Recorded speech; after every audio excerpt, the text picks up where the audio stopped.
Setting low on a hometown track, dust rolling up like a freight train stack. Cooler in the bed of a beat-up Ford. Crowds getting loud cause they know what's in store. Engines rumbling like a southeast storm. Another wild night where new legends are born. Grab your hat, grab your girl, feel that grandstand shake. Everybody knows this ain't no small town state. Cause we're full throttle Thursday night at them big bright lights, rubbing doors, riding high, leaning hard through every fight. From the backstretch to turn 4, fans holler for more and more. Ain't nothing beats that heartbeat racing. Yeah, this is iNRS racing.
All right, folks, welcome to our Thursday night series here on the IWM Broadcast Network.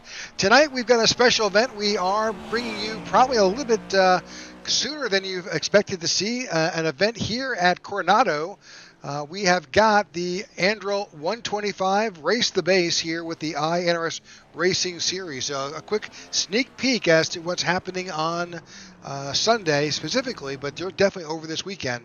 I'm also joined here in the booth with Max Caldwell and Jordan Booth here tonight to take a chance to commentate on tonight's event. So, guys, what do you think? Yeah, Rick, I mean, Go ahead, Max. I was going to say, man, it's just great to be here. Great to see a race here on iRacing. We've all been itching and looking forward to it. And especially with some other leagues getting ready to ramp up here or some officials going on this week, this is a great opportunity to see what this track looks like with some really solid road racers in the field. Yeah, just to compound what Max said, I think everybody's just looking forward to really seeing this in action for the first time. We haven't seen it on Sundays before, and now getting a sneak peek with these guys, it should be a good time. So right now we're wrapping up practice, just a few seconds left, and then we'll go to qualifying. We've seen some pretty amazing times here. Number of sub 2 minute 10 second times for Wenzel, Gortman, and Shoddy. That is, those are pretty stout times here on this track.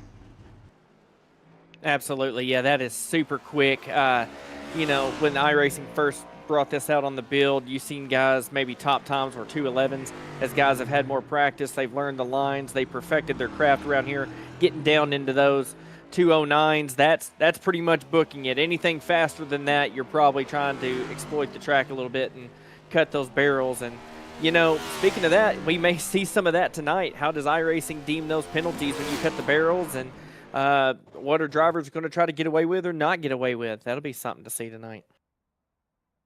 All right, so the session's moving into qualifying.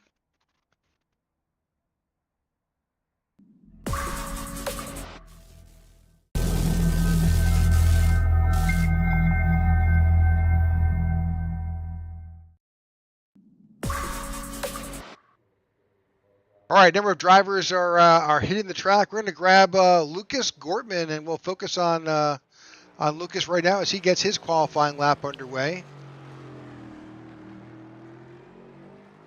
Lucas was one of those guys that looked really strong in practice with that quick time, second by not very much at all to Wenzel. So good qualifying effort starting up front could be big here, especially with how tight it is. Passing is not going to be easy, so these guys are going to want to maximize these laps as best they can. Absolutely. Track position is going to be key all night long, and your weekend really starts, your night starts right here in qualifying. And one of the big questions we're going to be watching here to see is lap 1 going to be where the most grip is produced? Are you going to start losing grip each lap as this car bounces around on a very hot track here tonight?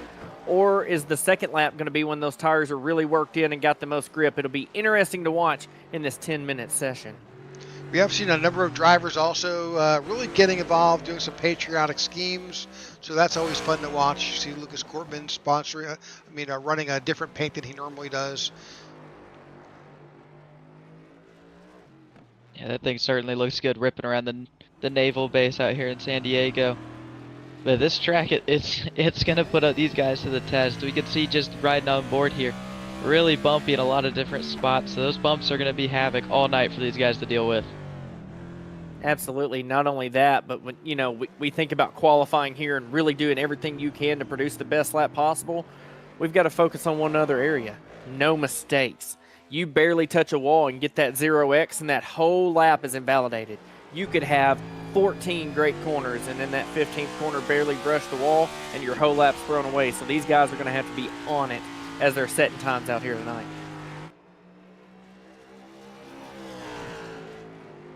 Pop around to another driver, Jordan Wenzel. He's been a stud all week here at this track.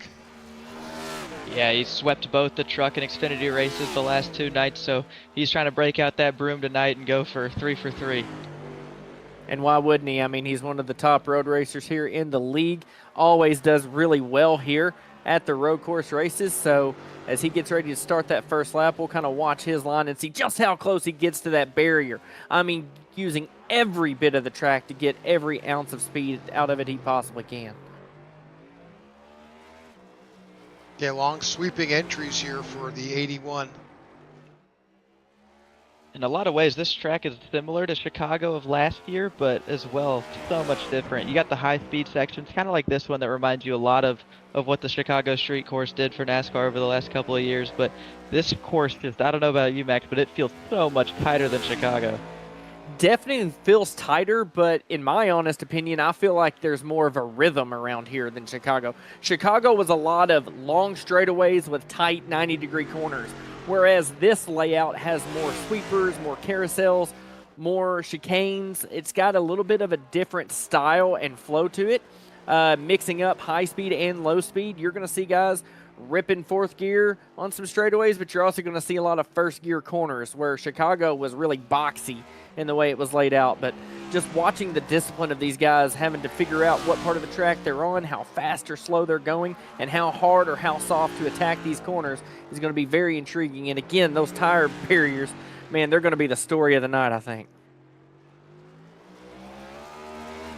All right, no times have made their way right now, but we should see them sometime. This is a 3.41 mile track, so it does take just over 2 minutes per lap to get around this track. So we've got, we're going to bring you all that information. Once we let the folks begin to put up their first lap, we'll get some times, and then we'll move on to some info about tonight's event.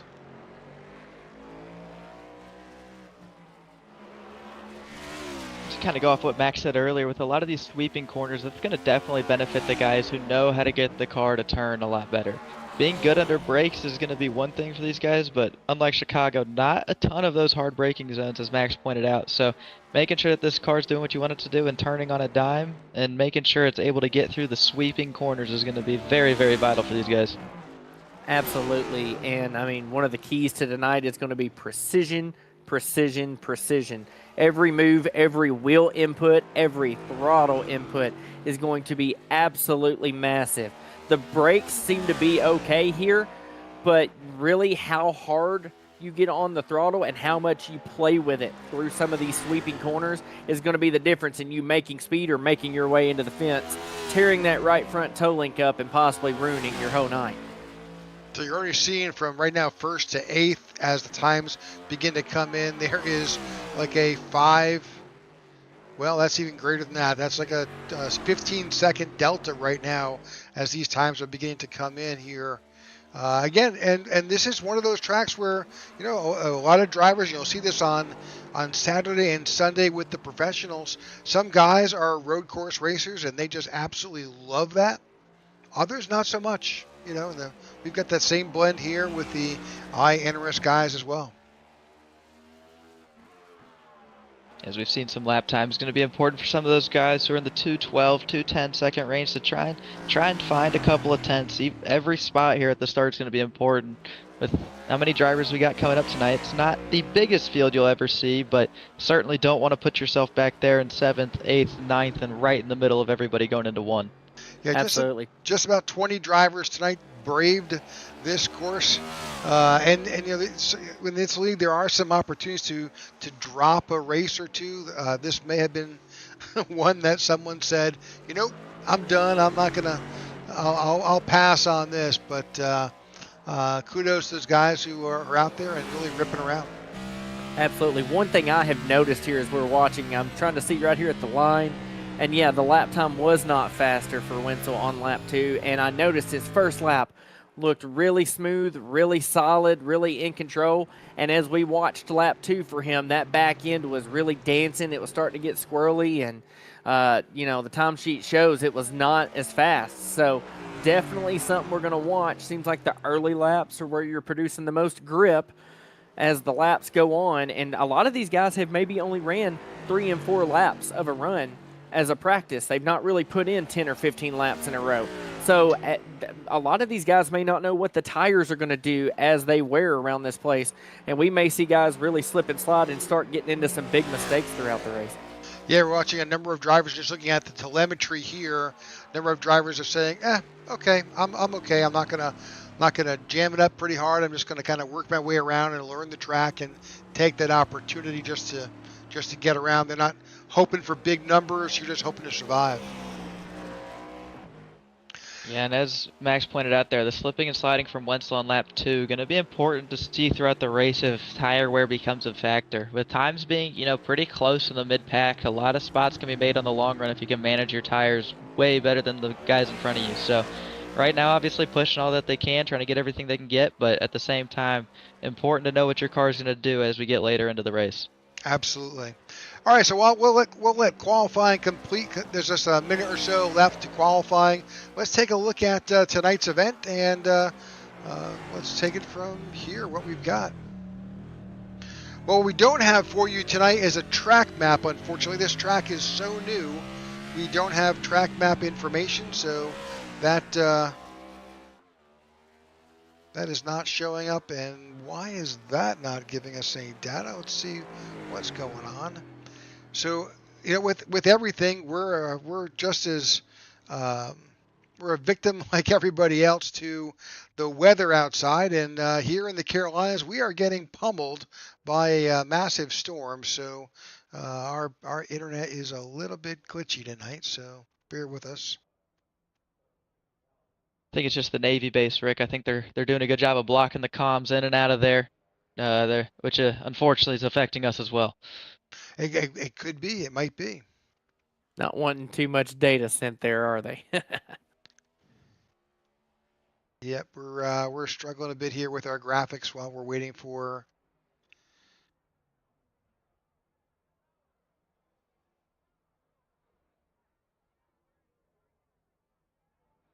All right, qualifying is coming to a close. With the information we do have, I'm not positive, but I'm pretty sure the length of this track being 3.3 miles has to be the longest track we go to in NASCAR, and probably the longest track we've ever been to. Yeah, pretty close. I was looking at some stats on some other tracks. You know, if you ran the full circuit at COTA, that's just around 3.41, and others. But you're right. There are very few tracks that will be as long as this one.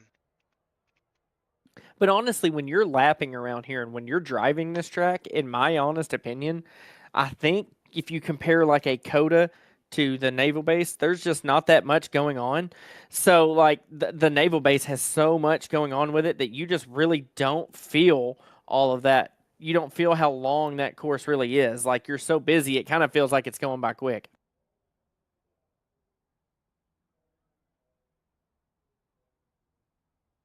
Well, one guy who's certainly hoping that it goes by quick for him is going to be Jordan Wenzel.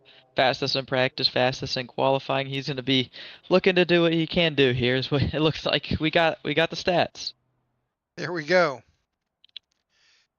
All right, again, that as Jordan mentioned, this track is 3.36 miles long. It is flat. It is a Navy base. It's a road course, so there's not a lot of elevations, but there are some bumps. We'll see those a lot today. Track temp is amazingly 105 degrees. That's smoking hot. We'll get an update when we go live to at some point here. We'll get an update on the weather. But take us through the keys, guys. Oh, yeah, first key there to the race is qualify well. You definitely want to make sure, like we just saw wrap up, track position is key, going into turn one is key. But the one thing about qualifying well we don't know is just because you did well doesn't mean the guy that qualified 10th or 15th is going to have the same break point as you going into turn one. And with that big drop-off bump there, that's going to be something to watch. But qualifying is definitely the perfect way to start your weekend. If you can get through turn one, you can start set sailing and run your own pace. All right, two is really to have some patience. This is a brand new course. There's no history here. So you've got to really take your time getting around and really figure it out, because there's a lot of things that it's one thing to run this track by yourself. It's another to do that in traffic.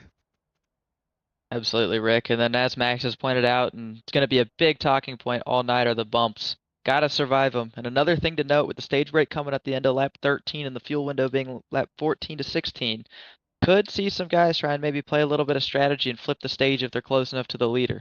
And then obviously that restart at the start of the second stage could get a bit hectic. Yeah, and that's our best guess on the fuel mileage. We don't have a whole lot of history here, so we'll have to play it out and just see what that works out to. But if we wind up pacing more, that may be a challenge. But typically we won't see a lot of full course yellows here. We typically don't see those here on NASCAR events. Yeah, and one thing I'm kind of thinking of is I've got the strategy brain starting to work a little bit here with what I've seen. When we talk about that fuel window being 14 to 16 laps, you talk about that being a rough estimate. Some of these guys that are really, really fast are fast because they slow down and they let the car rotate and they stay off the throttle a lot. They let the car do the work. So not only are the fast guys going to be pulling away and gapping, but they're also going to be taking care of tires and they're going to be saving a little bit of fuel in that process.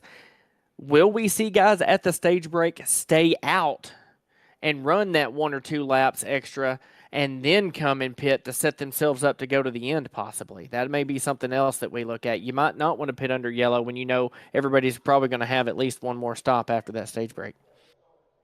All right, so we'll let's cover the points. We've got about another minute or so before we go green and bring you the grid. But let's talk about currently where this league stands right now. Yeah, obviously Lucas Scorpman starting to stretch the lead out over Wenzel. Obviously, Lem Bombard not being here over the past couple of weeks hurting. Tyler Lem with that big win last week vaults himself all the way up into 4th. So big week last week for him. See if he can keep up that momentum. But certainly a fight there at the bottom of the grid as well to try and get into the chase. Yeah, with Vince Burns is right there in 16th. He has got Alex Daffin is right there within 3 points.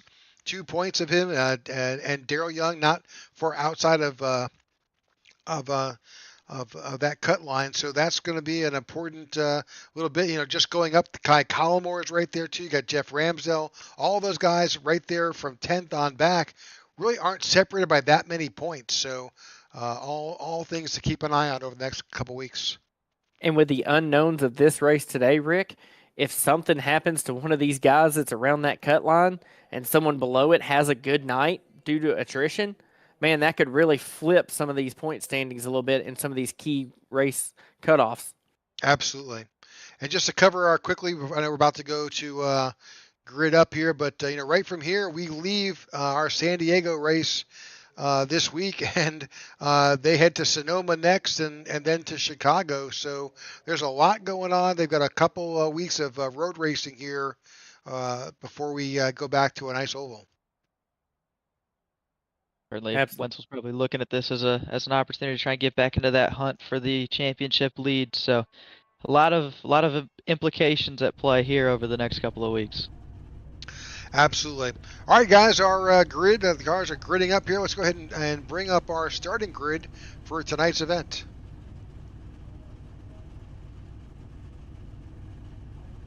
Rolling off from P1, we got Jordan Wenzel, and to his outside we got Keenan Shoddy.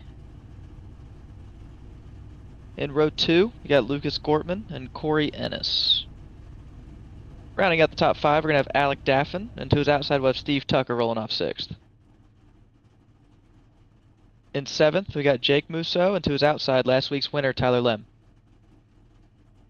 And rounding out your top 10 will be Zach Carter and Garrett Walden.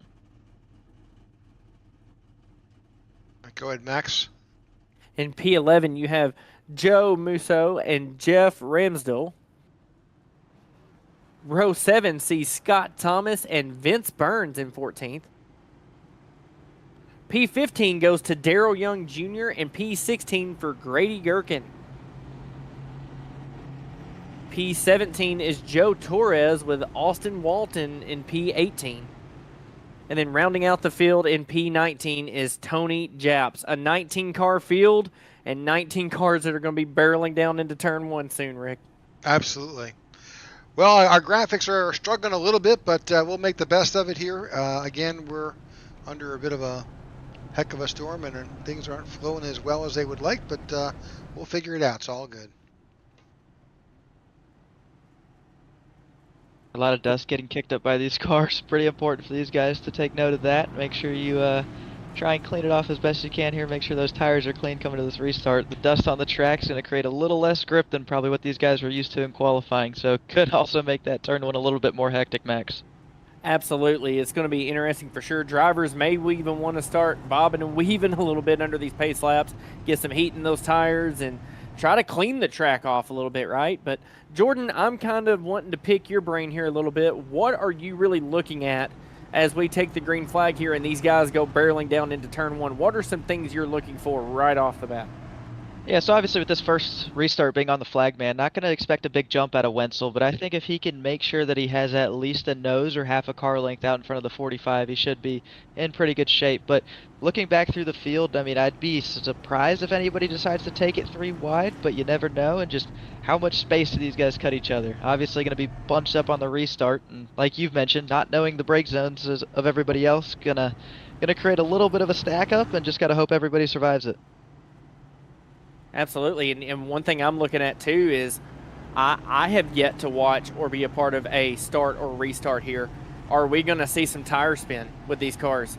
The way this track surface is, it's not really a racetrack surface. It's a regular road, which has its deficiencies and its coarseness is different, right? So are these guys maybe going to spin the tires? Or are they going to try to start in first gear or start in second gear? Like, those are things we may not know yet, and some guys may do different stuff, which could cause a little bit of uncertainty there as they take the green.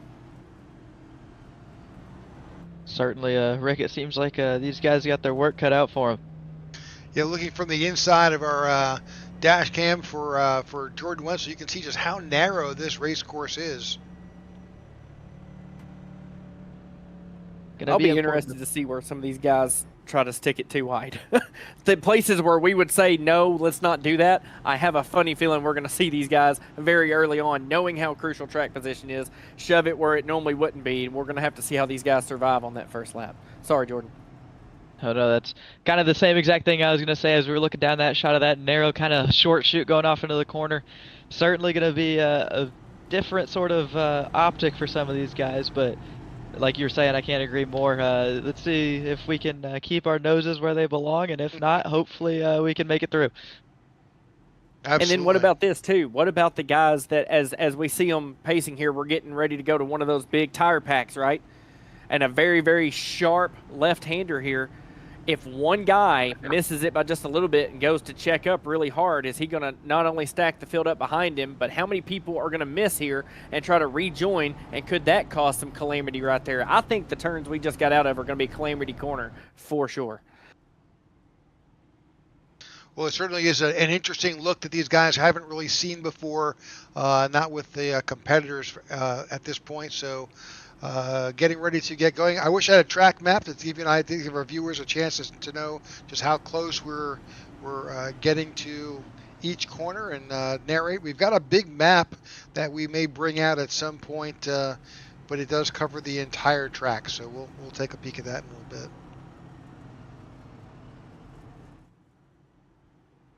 Probably a lot of anxiety for these guys as we get closer and closer to this restart. It's going to be important to see who can navigate it the best, and see if somebody can come out of this thing with a couple of spots gained and set themselves up for the long haul. Me and you are reading each other's minds, Jordan. I was just about to say that. Anticipation now as we get right here into the last couple corners is building. Pace car getting ready to pull off. What are these first laps going to look like, Rick? We're going to give it to you here for the call to start this race tonight with the green flag. All right, Flagman is in charge of this restart. Jordan Wenzel leads the field down to the start-finish here at Coronado for Race the Base, and we are underway. Green flag flies here in San Diego. Looking pretty orderly down here into turn 1 for now. Have to see if it stays that way. There's already some in the wall. The big jump here. Watching cars darting all over the place. There's the jumps. There's the bumps. Causing a big issue back there before turn 1. That's Alex Daffin in the 84 going around and winds up pointing in the wrong way. There's no cautions that's going to fly here, so he's going to figure out a way to get back up to that field and make up that time. And he hit that wall pretty hard, Rick, so I'd be wondering if that toe link is damaged in any way or how that car is going to steer for the remainder of this race as we do stay green.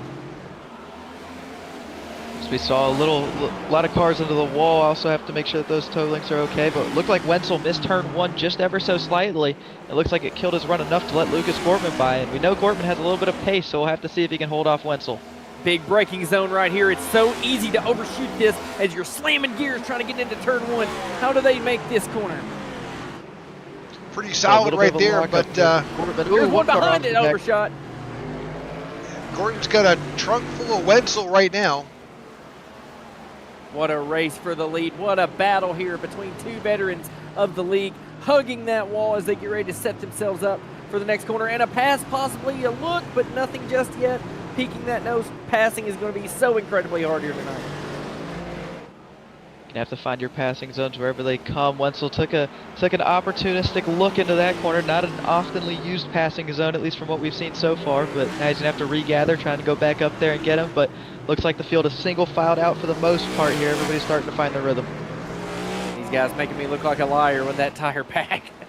They made it through pretty smooth there, but there have been some other wrecks near the back of the pack, guys single spinning or things like that, but this battle for the lead is heated, and it may stay this way for a couple laps more.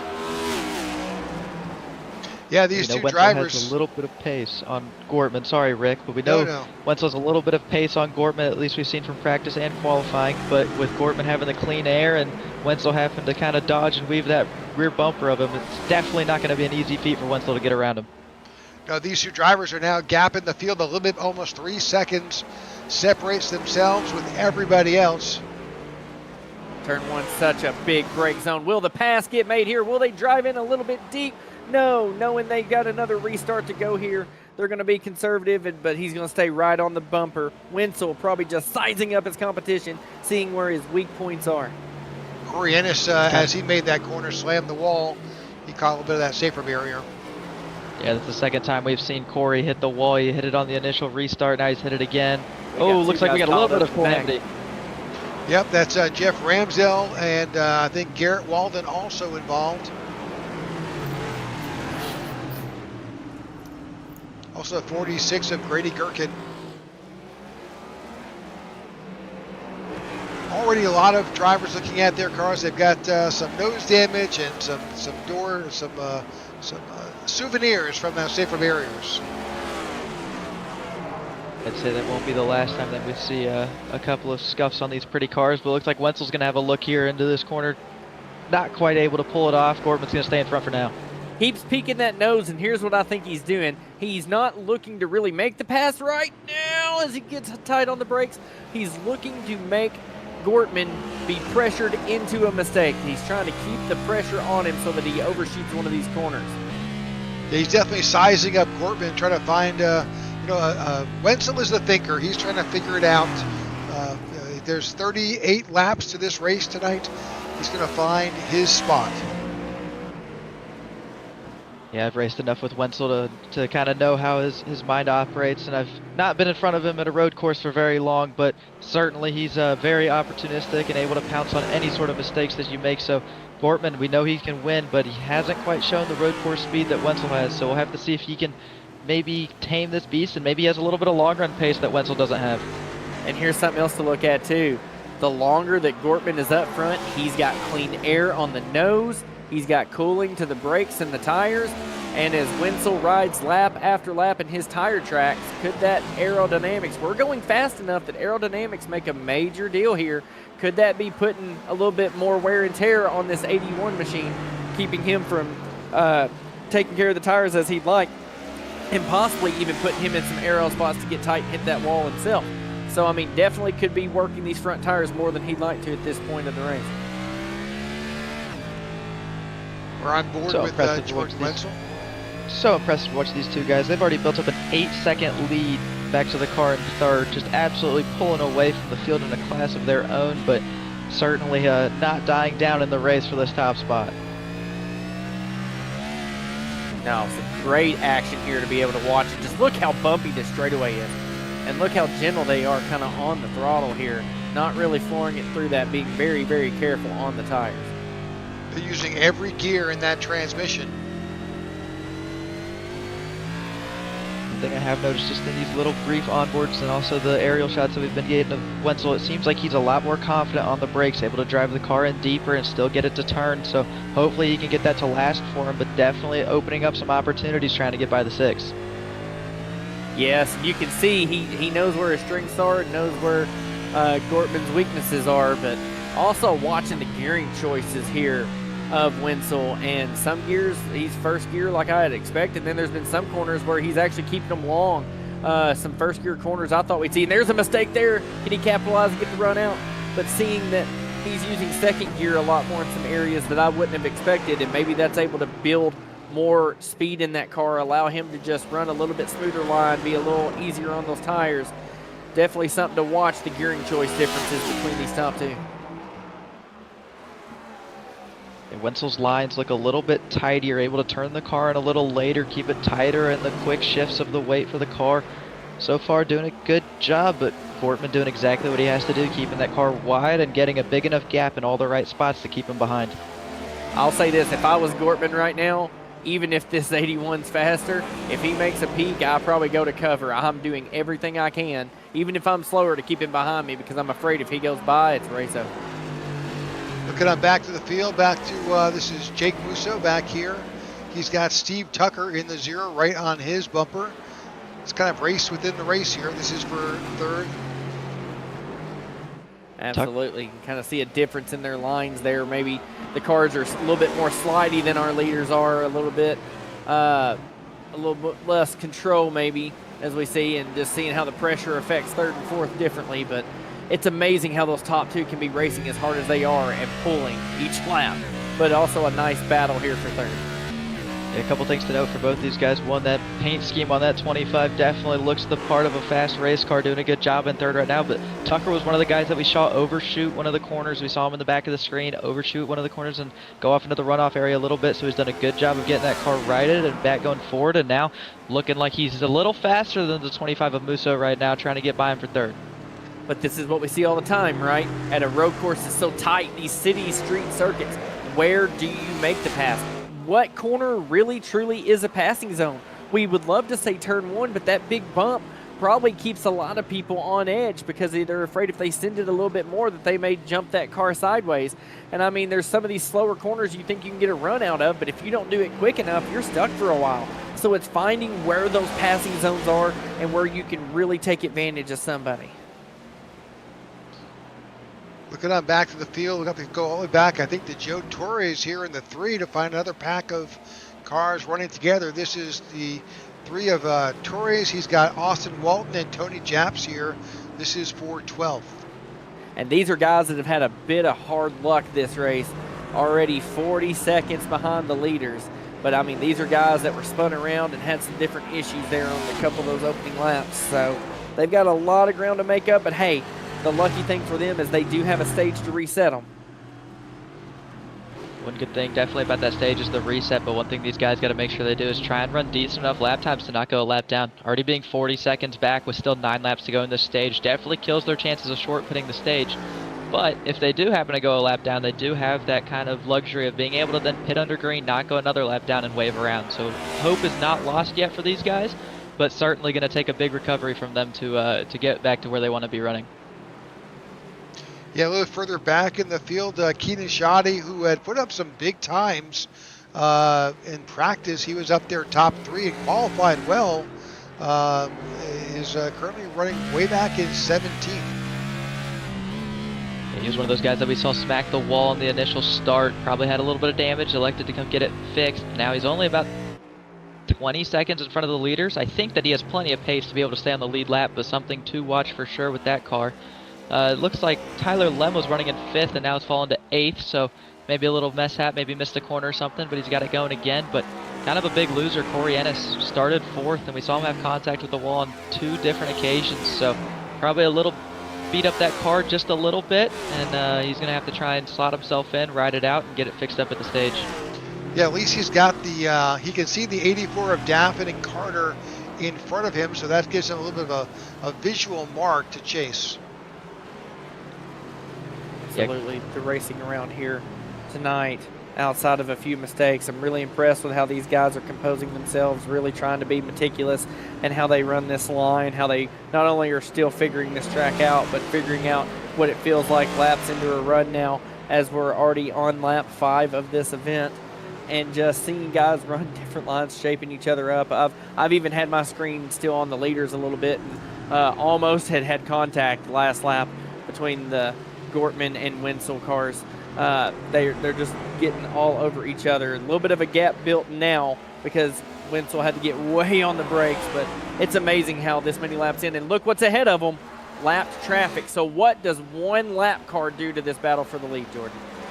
Yeah, definitely going to shake some things up. We'll have to see where they catch him. Obviously, that's going to be an important factor and how they'll get around him. Here's the big run. Not quite there close, though. He's getting closer, certainly. Certainly making Gortman look in that rearview mirror. He's definitely faster. Just got to find a way around. But quick attaboy to Alec Daffin in 5th. He was one of those cars that we saw looped around right at the start before he even got down the hill into turn 1. And he's already found himself up into 5th. So great recovery, looking to score some solid stage points. And maybe he's got a little bit of something in that car that we didn't know because he got spun around. Yeah, Alex Daffin has a 5,000 plus I rating. He's no stranger to this platform.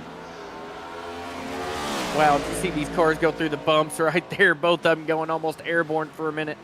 Wenzel is all over Gortman right now, just cannot find the place to make the move. Now, after we get through here and we get on this short straightaway, this next corner is where I saw a contact almost happen between these two. Definitely Wenzel is better into this next corner. Does he try to outbrake him here or ride behind it? Looks like he's going to keep it nice and tidy for the moment.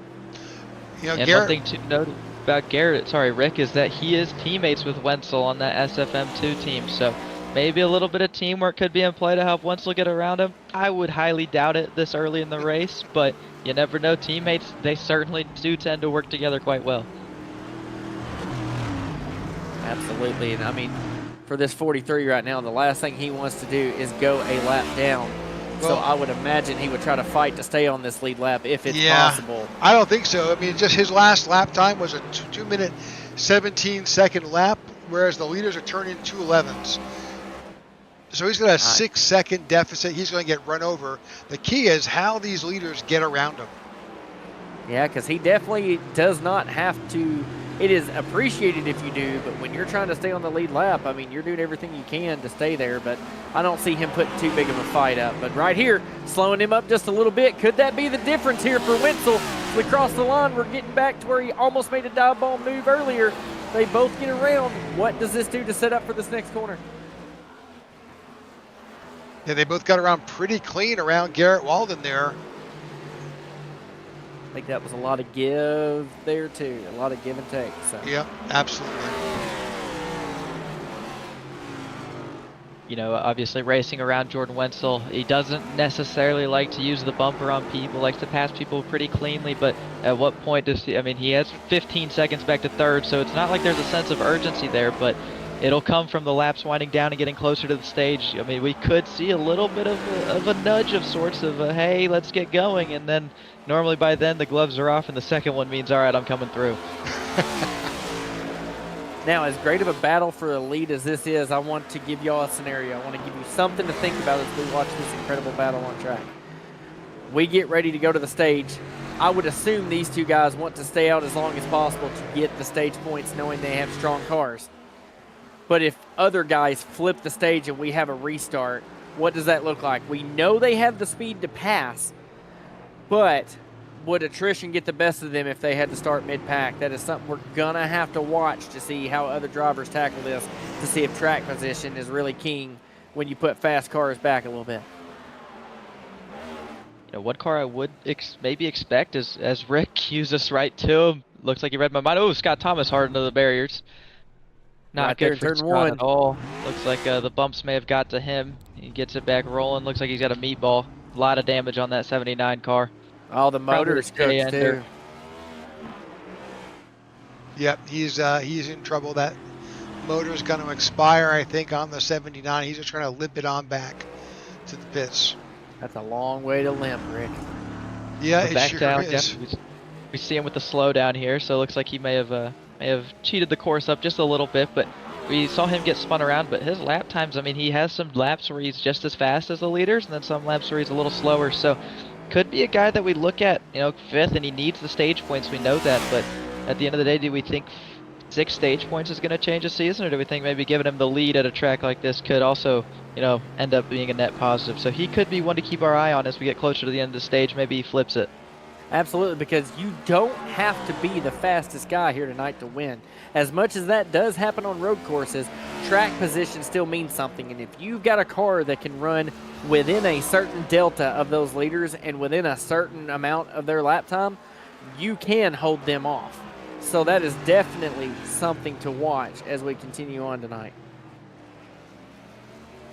I mean, Gortman's doing exactly what you're talking about, Max. He's, you know, he might not be the best car out there. He's probably the second best looking at lap time wise and everything like that. I think Wenzel's definitely got him beat, but I mean, he's good enough at the corners where you need to be good enough at to keep him behind. He's not giving Wenzel the opportunity to make that lunge, not letting him be right up on his back bumper going into a hard braking zone, getting good runs off the corners that he needs to get good runs off of. So certainly proves that point of you don't need to be the quickest, you just need to be quick enough. And he's not making big mistakes. He's not letting the pressure get to him. He's not overdriving these corners. I honestly thought we would have seen a corner that maybe got overshot earlier, and you see all the pressure. It's not like Wenzel's not putting the pressure on him, but he's just running a line that Wenzel can't really do anything with right now. Yeah, also the fact that you've got these two drivers here. We're only 8 laps in. So this is really early. It's a 38-lap event. There's lots of time. Jordan Wenzel is one of the more patient guys out there.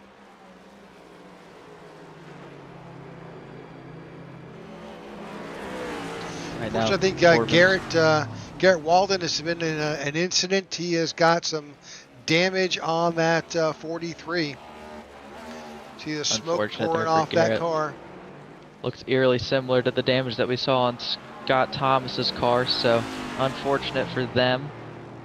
Not quite the day that either of those guys wanted, but you know, at least you can chalk it up to not being good at road courses and move on. And I mean, at least with a small field tonight, the damage should be at least minimal compared to what it could have been if you had a 30-35 car field here tonight. Yeah, points wise, yep. Yes, so that's the good. Guys can try to learn a little bit that aren't exactly the best here. and see what they can learn. And if they have an early night, so be it. Chalk it up, run it next week. We got another car kind of stopped as well. Yeah, that's the 5 of Zach Carter. He looped that car around as well. Unfortunate for Zach. He was having a pretty good run, I'd say. I normally don't necessarily see Zach. Oh, looks like Tony's going to take a little shortcut there. Didn't really want to make that corner. Understandable. And that's definitely something to watch, because everything I've been hearing, whether it be in the forums or with some of my league buddies, is, oh, yeah, just got really bad. Oh, is he going to hit the wall? No, he keeps it off. Great job. Great car control there. But a lot of times there's an exploit right now where you can cut those, and the time you give back is really minor compared to the time you gain as he cuts another one.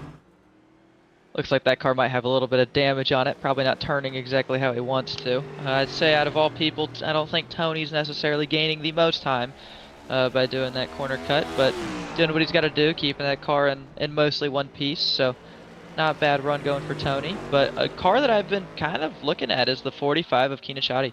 We obviously saw him take that damage and pit early. He's a minute and 51 seconds behind the leaders, but honestly, that delta hasn't grown or shrunk. Unfortunately, he is close enough to the leaders where he can't pit under green and come back out and cycle to the front. But he could be one of those guys. Max was talking about it before the race even started, about staying out at the stage, getting the track position, and pitting early on in stage 2. He's certainly got the pace, it looks like, of those guys.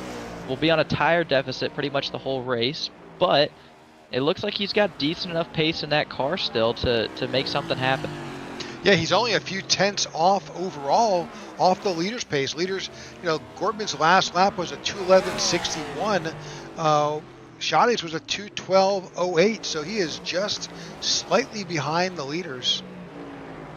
And I mean, when you've got a car, and you got to think too, when he stopped and he pitted, I mean, he probably went ahead and filled that fuel tank right back up. And then we got a battle for the lead now, side by side.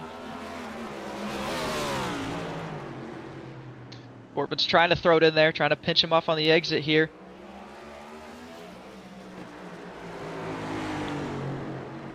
Door to door between Gortman and Wenzel. Gonna be a who can outbrake who moment into this corner. Both of them are chucking it in there. Wenzel's gonna be in the predominant line there on the inside. Slipping and sliding though from both of them. Contact. A little bit of contact. Now Gortman is set up for the right away here, and if he holds on to this, what great immaculate driving we see, is deep into the brake zone they go. This is where we said we get to see side by side. Definitely going to be tight down into this quicker corner. Looks like Wenzel's able to finally clear him. Now we'll have to see what Gortman can do now being behind him. Have to see if he can stay close enough, or if Wenzel can start driving away. We think Wenzel has a little better of a car, and now he's finally got the clean air and out in front of him. So we'll have to see if he can pull away or if Gortman's able to stay close. Already 5 tenths though. 6 tenths and growing on Gortman. This was a move that was definitely a long time coming, but we finally see it, and now we get to see how much this gap's going to grow before the stage.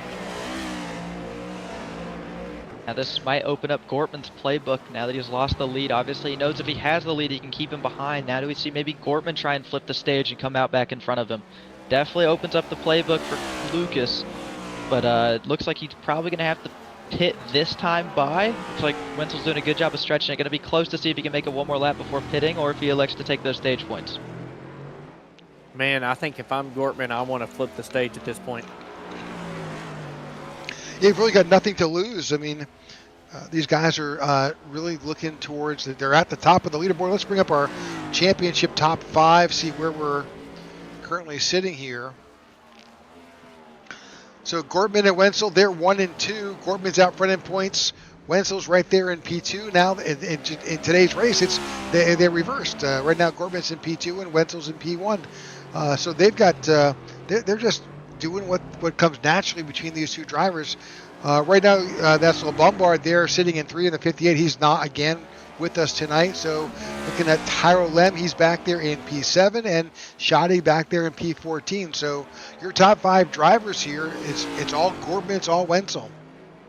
Yeah, another thing Gortman could be thinking about, though, is that regular season championship. If he pits and lets Wenzel get all these stage points and Wenzel can come back and win this race, that's a significant chunk of points that Wenzel will take out of that lead. So if Gortman rides around here, finishes P2 in the stage, takes his 9 points, Wenzel can only outpoint him by about 15-ish points with the fastest lap and the race points. So could be looking to limit some damage here if he knows. I mean, obviously Wenzel's long gone by now. I think without some strategy play, it's going to be a Wenzel show, but could be looking at a little bit of points mitigation or points damage mitigation here out of the 6 now. Absolutely, and I mean, you look at the gap now built up to 3 seconds already, but I'm really looking at third place right now. The 00 of Tucker. I mean, for as long as this run has been, he is still only 15 seconds back, and I feel like by lap 3, they had, what, a 10 or 11 second gap on third place at that point. So really, speed is in this 00 car. It's just a matter of, can he take advantage of the stage caution and get a restart again now that he's got a feel for flow for this track to see if he can keep up with those leaders in the next run. This battle here for fourth is between Daffin and Musso. They're both battling here for that position. What a recovery that we've seen out of the 84 Daffin. I mean, spun around before we even get to turn 1. You can see the left front fender looks a little crinkled in. He's got some battle scars from it. But certainly, as we see Wenzel hit the fastest lap time, he got that clean air and said, all right, let me go ahead and do my thing. Yep, hold my beer. Yeah, literally. Daffin looks like he's starting to slip a little bit. That damage might be affecting the overall handle of the car just a skosh, but if he can come in here and not lose too many spots and maybe get that thing tuned back up, he could be probably not in Wenzel territory, but he could have something for Gortman and Tucker. Now, do we know, Rick, as you're looking through the field, if as we came to 3 laps to go, if anybody on down in the field came down pit road to try to flip this stage? I know there's, from 11th on back, they're pretty far back right now. I mean, those are possible pit stops that could have happened, but I don't know if that's pit stops or if that's maybe attrition that got them that far back. Yeah, so right now the only drivers that are in the pits, Scott Thomas and Austin Walton, they have had damage. Garrett Walden and Jeff Ramsdell have retired. Besides Keenan Shoddy, who came down on lap 1 into the pits, no one else has been in. And that really amazes me, knowing what these leaders were doing. You had to try to do something different. The fact that they all stayed out kind of really surprises me here. Now, a big thing to note, though, with a bunch of these guys is that they are in pretty tight points battles for getting seeding in the playoffs and things like that. So some stage points here where a competitor maybe has a little worse day going than you or didn't even show up could ultimately end up being a pretty big point swing for some of these guys. So definitely a lot for these guys to be thinking about. I'm in agreement with you, Max. I'm surprised, like a guy like Tyler Lem maybe. Ooh, as we see him in the wall, announcer's curse just happened in real time. Sorry, Tyler. But I was kind of surprised we didn't see a guy like him hit. Obviously won last week. Put yourself in position to go back-to-back, or maybe a Zach Carter, or one of those guys who are still within the time that you need to be within to stay on the lead lap. But a lot of these guys just kind of points farming, I feel like, out here today. Yeah, so those guys who are currently in the top 10, will get awarded stage points. They may just not want to lose that opportunity, even if it's just a point or two, to just kind of hang in there. That corner, that bit Tyler Lem kind of pushed him back a couple positions. Certainly, I don't think we're going to see a repeat out of Tyler Lem, but a solid top 10 day could go a long way for this 99. Obviously now he's in 4th in the standings, so every point now becomes a little bit more crucial for him now that he's in a little different point situation. But certainly, I mean, for guys like the Mussos, Gherkin, Daffin, who's right on the cut line, these stage points could be very, very big in their quest to make the chase or improve their seeding. Just had Corey Ennis kind of go around again. He's been slipping and sliding quite a bit here, just in survival mode at this point. Just put the nose into the wall there. Have been watching that car really not handle well the last 3 or 4 laps, and it's definitely starting to show, getting passed by a few people. He's in survival mode here as he runs 10th. Good thing for him is that he's got a massive, massive buffer to Joe Torres in the 3 behind him, so he can run a 2-minute 30-second lap time. Not used to having that 2 minute in front of there, and be just on fine running in 10th. So looks like he'll be able to limp it around, but I'd say probably about half the field might have a little extended pit stop here, getting that car fixed up and ready to go for the long haul that will be stage 2. Do you think we have any cars that might even stop with 1 to go, knowing the field is small and some attrition's already happened, to put that extra bit of fuel in? Or do you think that would make a difference into this next run? Nobody has come in. We're down to just 1 lap to go. So, Tony Japs.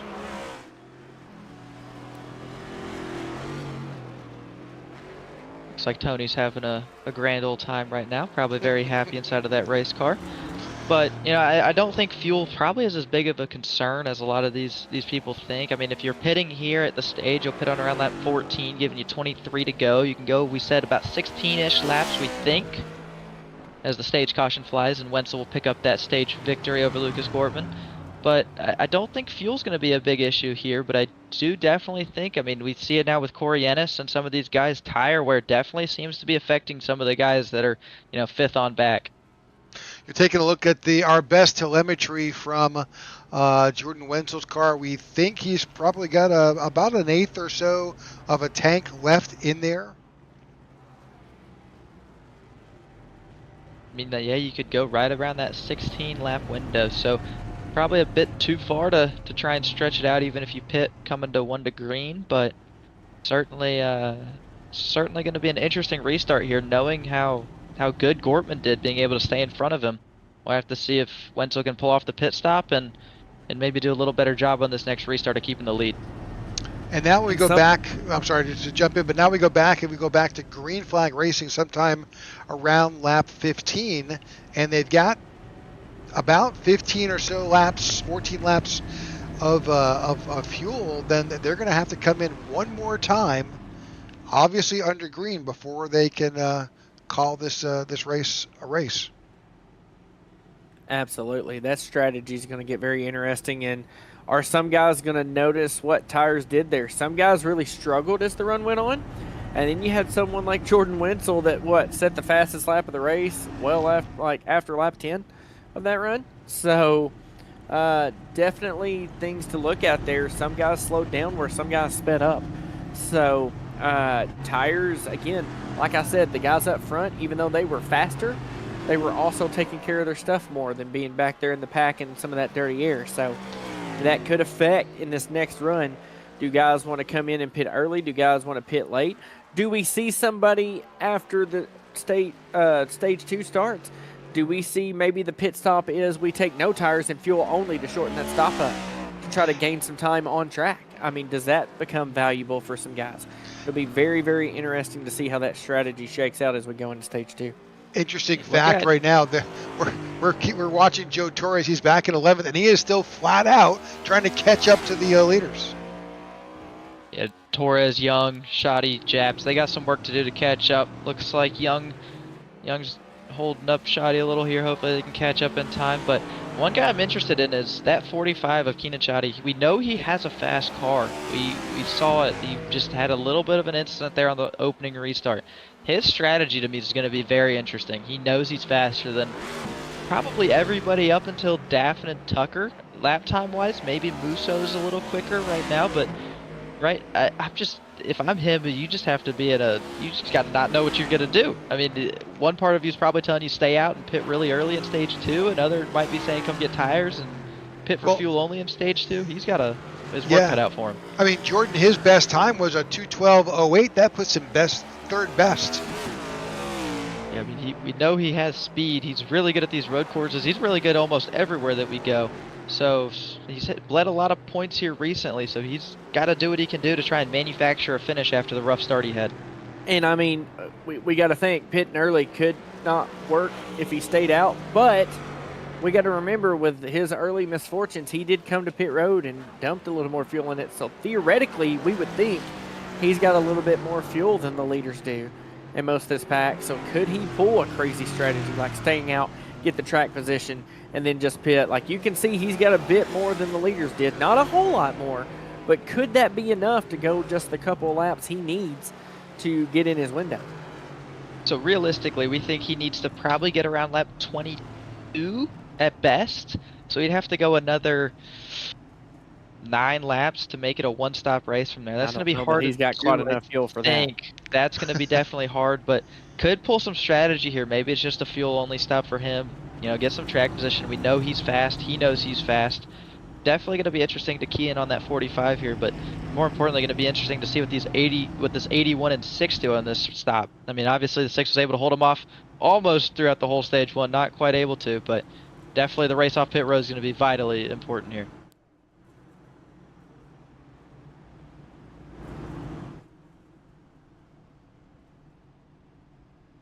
Fielder's making their way onto pit road.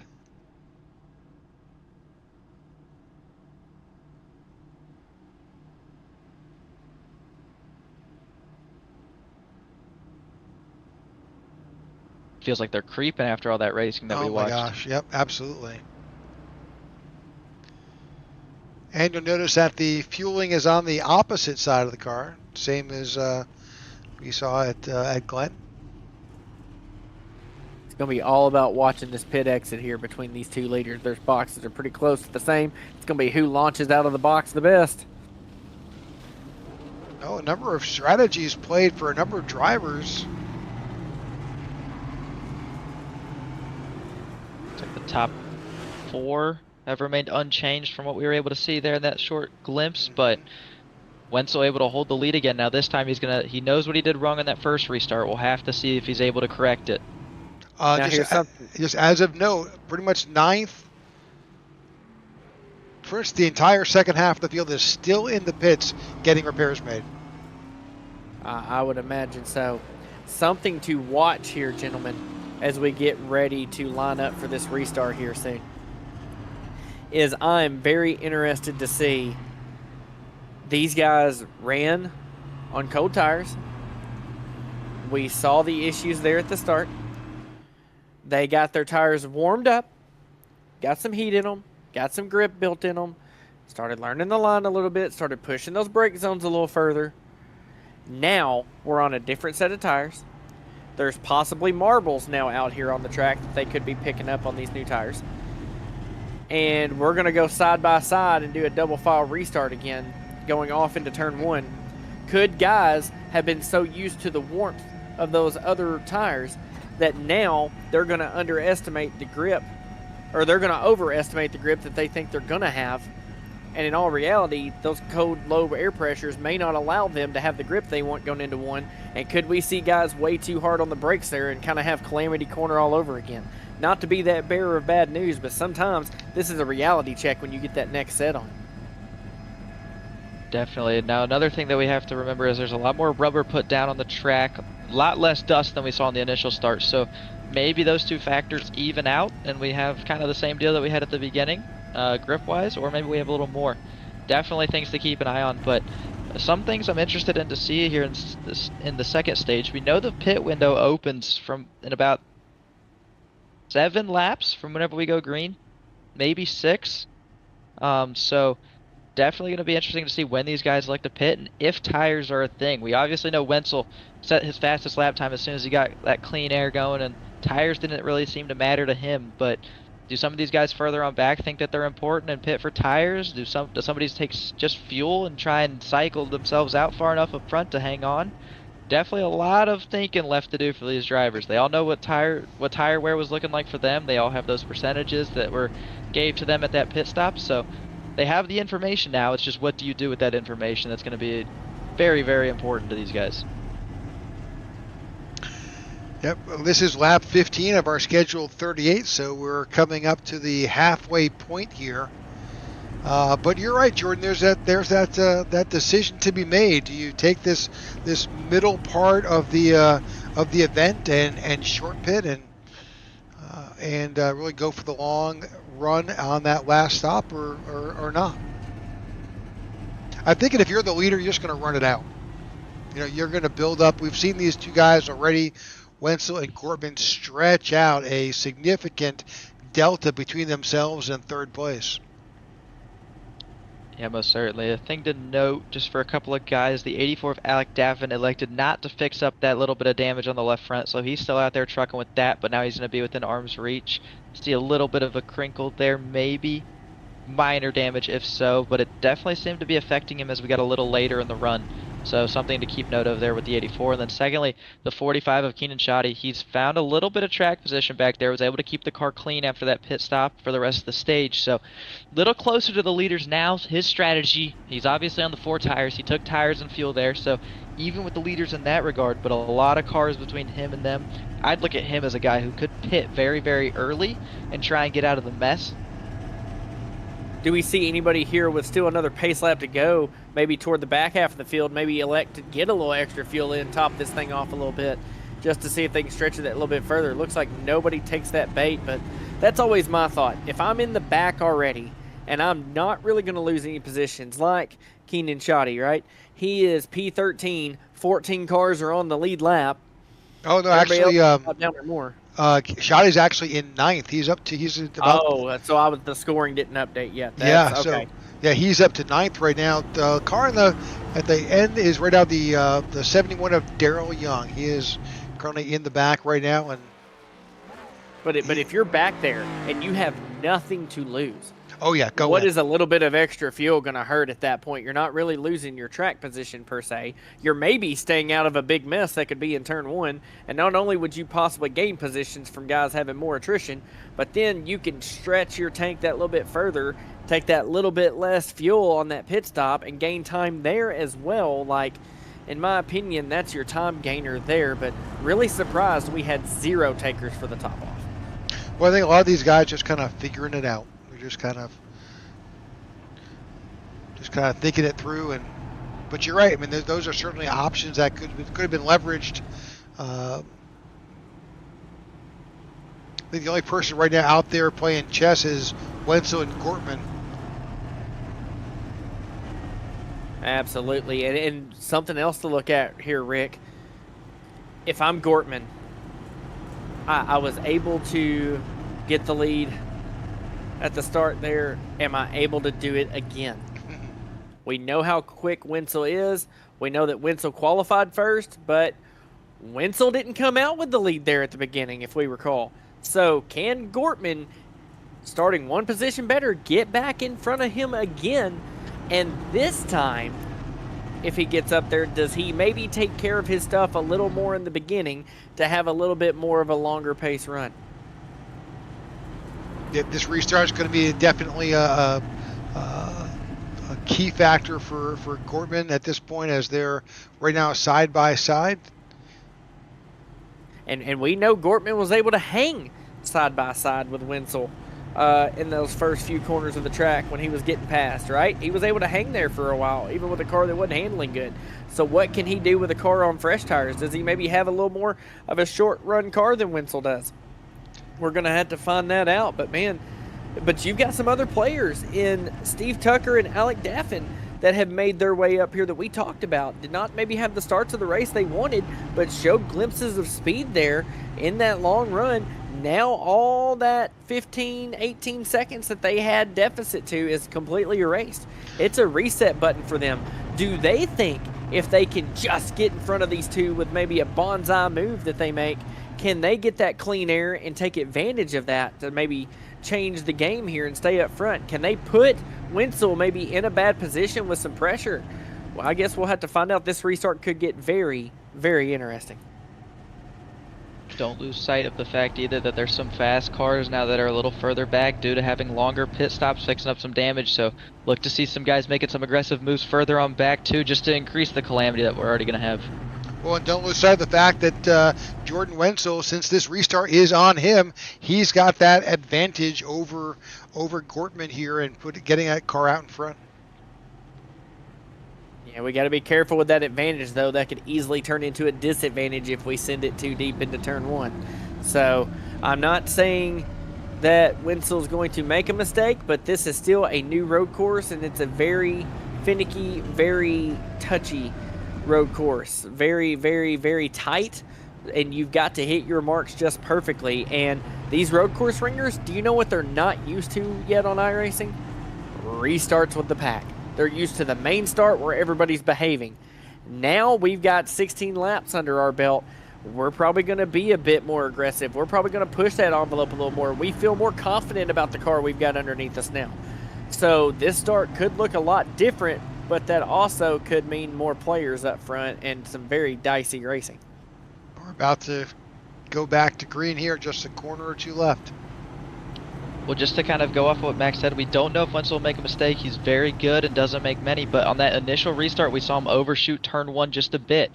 That allowed Gortman to get in front of him in the first place. So we've seen it before. Just does he make the corrections necessary to avoid that and keep the lead and set sail? 2 drivers have right now retired. That's Jeff Ramsdale and Garrett Walden. Scott Thomas is still in the pits making repairs.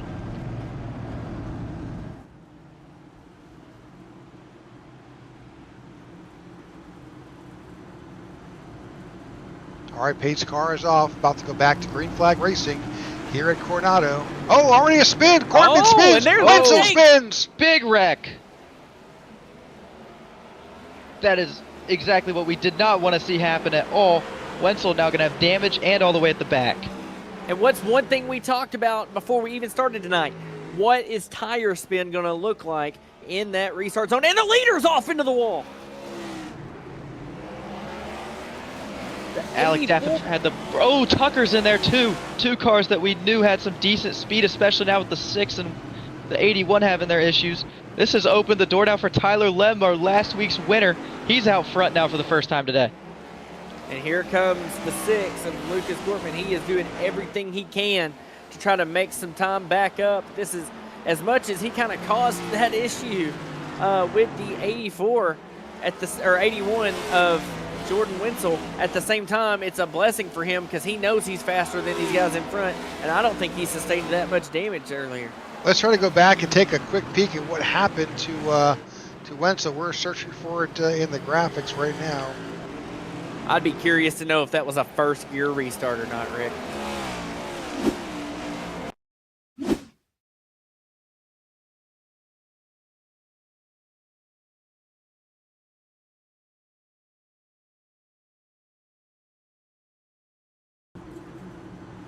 It's also one thing to note that Jordan Wenzel really waited after the restart zone a bit to go. Looks like the 6 just lost it completely. Coming out the corner, stepped on the gas a bit too hard, looped it around. Let's see Interesting to see. If we can find any bit of a better shot. We have this. My guess would be a first gear start there. Right out of that bump, too. Nobody hit him or anything. That's just, oof. Big hit there for the 0 and the 81. Definitely going to be a little bit of damage there. Looks, if you look real closely at the 6, it looks like he hits a bump there restarting in that lane. And it looks like it upsets the car just ever so slightly. We see the 84 really close. Wonder if there was some netcode contact maybe there. Was first gear, Max. Looks like he's going to hit that bump. I think it's just tire spin. It out. We had a late. The leader chose to go a lot later than we started this race well back in that green restart zone. All right, and let's we're go all the way further in that restart zone than we started here. We're going to go live. We're going to full speed here inside of Gortman 6. It looks like there was a bump there. If you look at that very closely, his car definitely gets unsettled. It definitely rocks up and down, and looks like whenever it came back down, the rear tire just didn't quite have the grip that he needed to. And that led to the wheel spin. Super unfortunate for Wenzel. Don't want to see anybody's race get altered by a restart mistake, especially not of your own doing. So, gonna be a battle for him, but Lem doing a good job right now out front. Alex Daffin is in the pits getting repairs made. Jordan is up to 10th. He's picked up a spot or 2. Yeah, and he may continue to work his way through the field. He may be able to make it all the way back to the front because Lucas Gortman's still running 3rd. Track position seems to be king. We talked about it. Some of these guys could have done something to get some track position. What could they have done? Well, here it is. I mean, you've got Tyler Lim, who we have not talked a whole lot about tonight, now leading. Well, also, don't forget, Keenan Shoddy now up to 4th. Yeah, you read my mind, Rick. I was about to point him out. He definitely has a car that's just as fast as those leaders, we think, and he also has no damage on that race car, while the 6 has a little bit. Now looking in front of him just a bit, the 25 has that center punch nose, but he's doing a good job of keeping up with Tyler Lem even through that damage. So definitely a lot of moving and shaking as we see Gorman peeking the nose out on the inside, not able to do anything with it, just showing the nose, it looks like.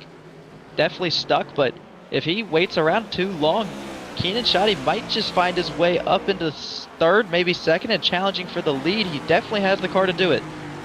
If these guys aren't too careful, they're going to see Jordan Wenzel making his way through this field again. He's only a few seconds back here, and we know he pulled 15 seconds or plus on the field. So yeah, he's already on a tear. He's now up to 9th. He's got the 0 in front of him. He has a bit of damage that he's going to have to work through, though, so definitely not quite the strength that he may have had before. Definitely not saying he's slow by any means, but now he's got a hurt race car, so we'll have to see what he can do with that. He had got in that incident and had a bump, but if you look at that race car, Jordan, it doesn't look all too bad. No, definitely got out of there a lot better than I thought he was going to get out of there. And a pissed off Jordan Wenzel is not somebody you want to mess with on a road course. Nope. No. And what's it look like when he gets back to that 6? Probably not very pretty. Nope.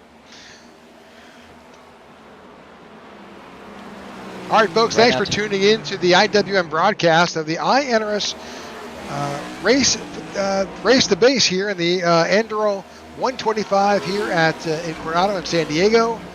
First time these drivers have seen this track, and they are really putting on a show. This battle for the lead is not quitting.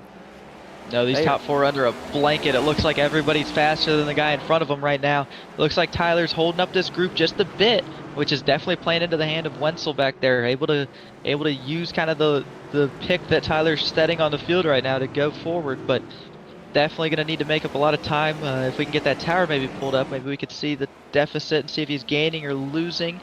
But definitely he looks like he's gaining just from where he is on track versus the other cars, but yeah, you see that right there, almost about 7/10 faster. So he's got cars to pass and a damaged car to overcome, but right now he's on pace to do so.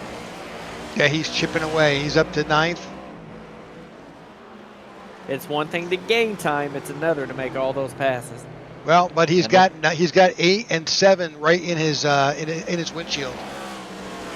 One thing I would not be surprised to see Jordan Wenzel do is he's already looking, just poking the nose on the 0, letting him know that he's getting ready to look for a move.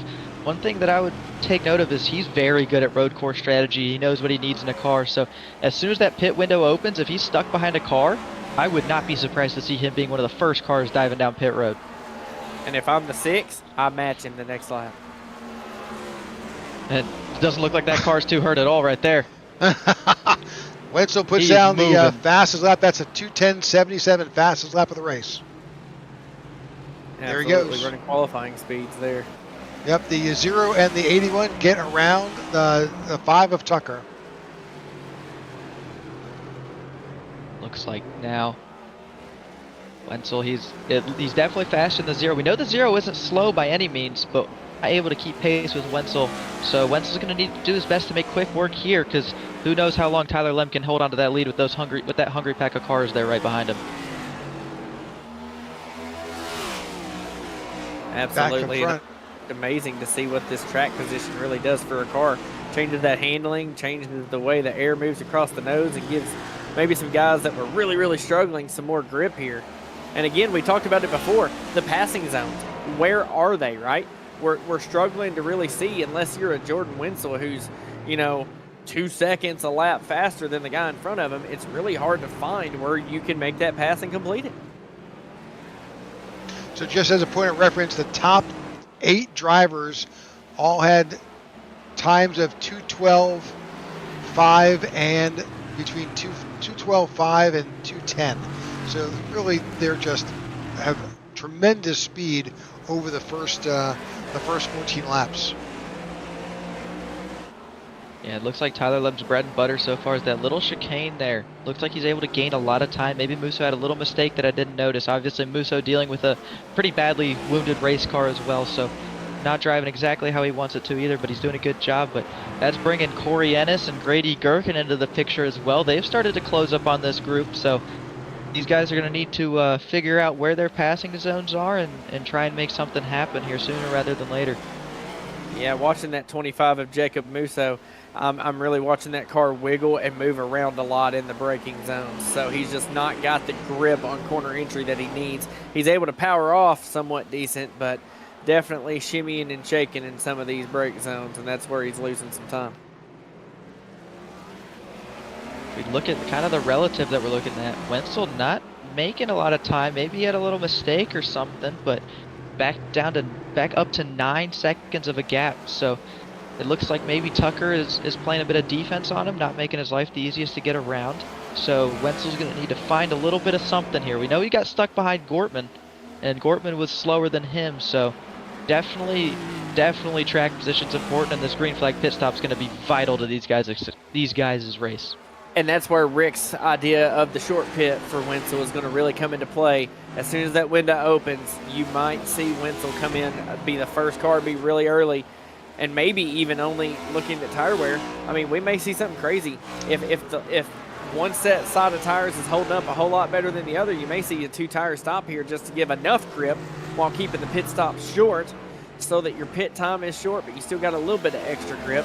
And maybe that's enough when other guys come and take 4 and, you know, stay out on these old tires longer. Maybe he can take advantage of that clean air to bust some great lap times and try to make some of that speed back up. Oh, door to door, the battle between the 81 and the 0. It looked like Wenzel he's going around. Oh, big hit. Well,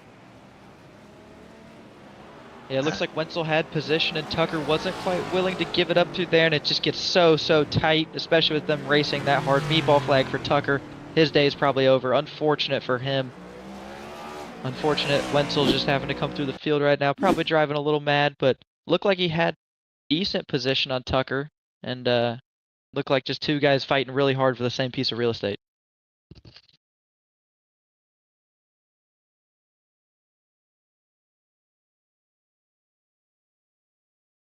At that point, they'd been too wide for 2 corners. Tucker runs him pretty wide there, and honestly, Wenzel's as close to that wall as he can be. I don't think Wenzel can get much closer to that wall. just no Hard to room see for from that 0 camera to angle. come in. Yeah, looks like the 0 he was clear for a second. It looks like tried to turn in, and big net code as well. Yeah, definitely didn't help the issue, but certainly I think contact was going to be made as well.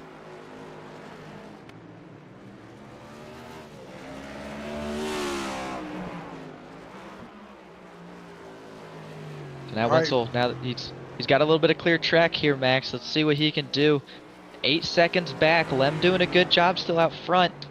Have to see if Wenzel can start setting those fast laps like he was earlier and really start hauling the mail here. Yeah, how much of that car was used up trying to make a pass and go in lanes that it didn't need to try to make these big moves. You know how sensitive these next gens are. You go out offline a little bit, and I mean the tires just scream at you. So definitely going to have to see if that made a difference or if he's going to be able to start making that time up. Probably with as grouped up as all the cars are in front of Wenzel, he's going to at least get to them. But then what kind of car is he going to have left to pass? And a big mistake by the 6. He's going to let Jacob Musso. Oh, contact. Oh, Corey Ennis, bottom of 3 wide, making a big move for 4th. All this battling is doing nothing but letting Wenzel catch up. It's also letting Tyler Lem slip away up to 1.7 seconds due to that. Gortman does get to 2nd. Had to get a little physical with Musso to get it done. He had the position made, overshot the corner, and then had to try and recover. But Corey Ennis, we saw him smack the wall a couple times in stage 1. Looks like he's starting to figure it out. Up to 4th now. Have to see if he has anything for Gortman and Lem. 17 laps to go here in San Diego. Tyler Lem leads with Lucas Gortman in 2nd. Number of drivers on the move. Wenzel now has picked up a half a second. He's now just over 8 seconds back. Watching Gortman, I think that's so huge that he was able to get that 2nd place position.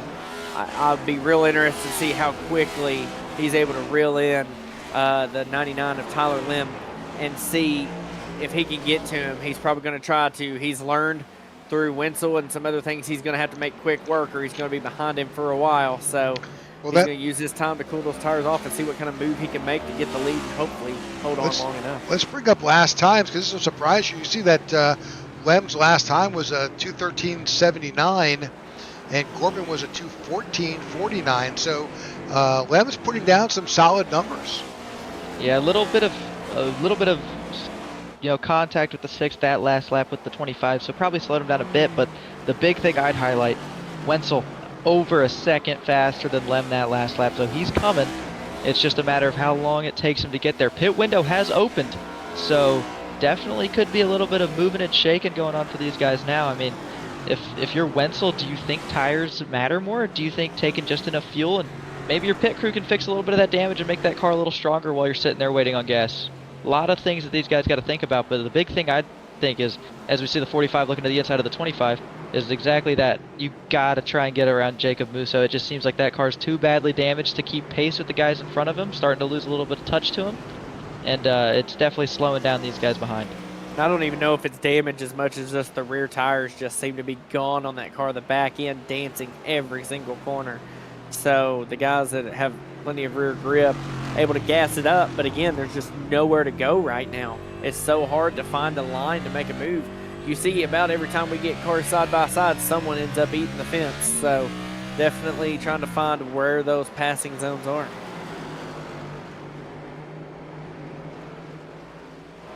Looks like the 45 is all over the rear bumper. The 25 might be trying to make a little too far back to make a move down into this braking zone.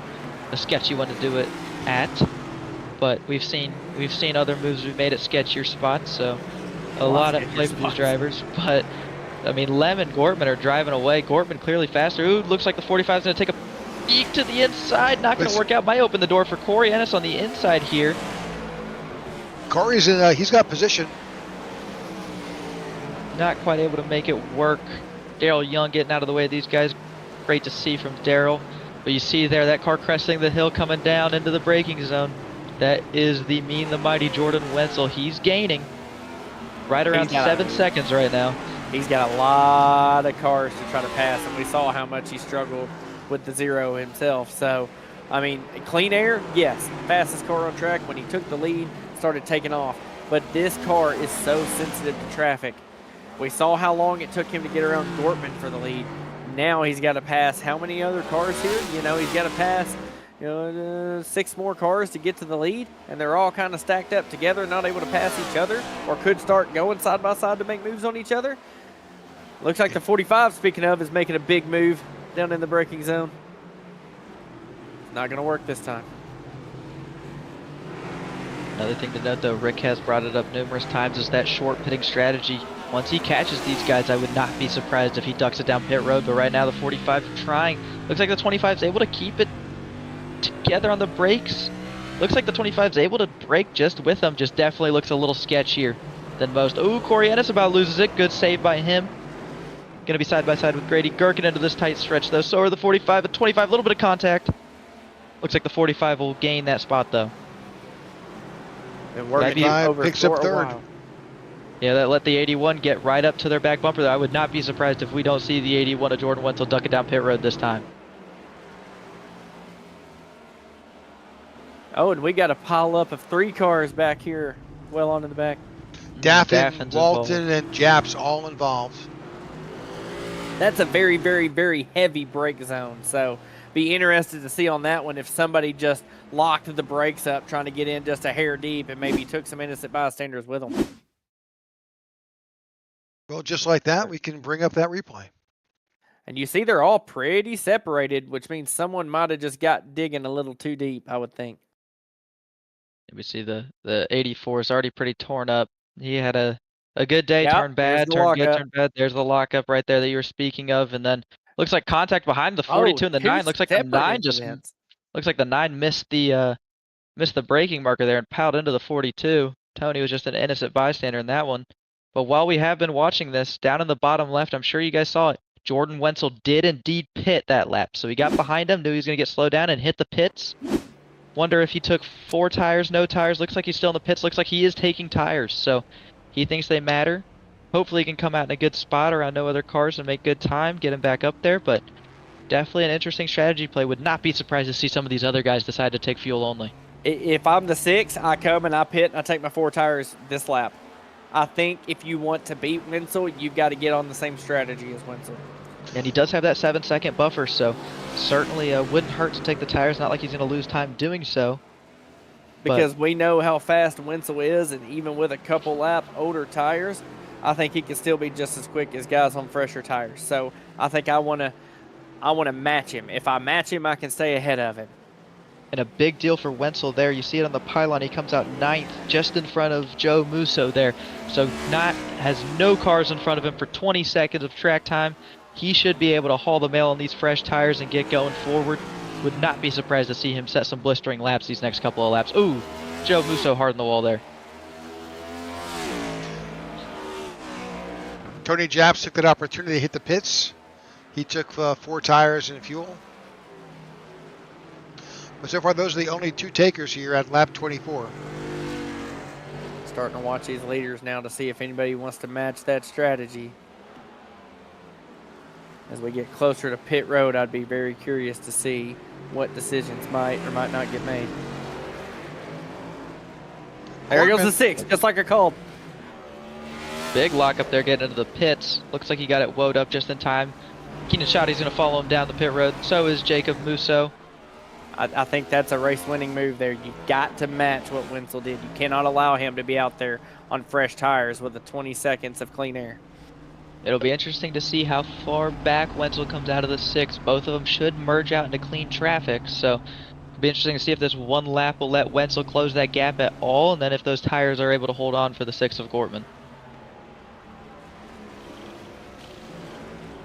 Looks like tires are going on the 6 and the 45, so going to be 4 tire stops for those guys. Now, could we see a guy like Tyler Lem? You know, obviously he won Pocono. He was out front. Could we see a fuel-only call from him? Maybe a Grady Gherkin or a Corey Ennis. Maybe they take the gamble of getting that track time. We'll have to see, but unfortunately it looks... Oh, Wenzel's able to get around Jacob Musso in the pit cycle. Going to be about just over 5 seconds back of Gortman and Shoddy, but on a lap older tire. So have to see if he can track him down, and it'll be a heck of a race for the win with 13 to go. But what this also does is this takes a lot of Wenzel's clean air away from him. He's going to start getting already back in dirty air again. They did not give him enough clean air to really start making those blisteringly fast lap times. You know what I mean? So now you've got Gortman with about 12 seconds of clean air where he can maybe go and set some clean laps as Wenzel starts catching Shoddy. And that way we get to see Ken Gortman build another second or so back that Wenzel probably gained. Well, those guys are right in front. That's Gortman and Shoddy in front of Wenzel. So he's got to get through those guys to get up to the front. Now, the top 5 have not pitted. That's Lem, Gherkin, Ennis, Carter, and Torres. They have yet to come in. Well, I think if Lem was thinking about taking tires and maintaining the lead, that idea has set sail. He's losing massive amounts of time. Wenzel came out 50 seconds back, and it's already to 45 seconds. So be interesting to see if Tyler Lem decides to make a strategy call here as he's ducking it down pit road. I think he's going to take 4 tires and play conservative and try and get a good points day, but I would not be surprised if somebody tries to make a play and take fuel only here. Corey Ennis also on pit road. Too late. It is a slow and agonizing crawl up to their pit stall.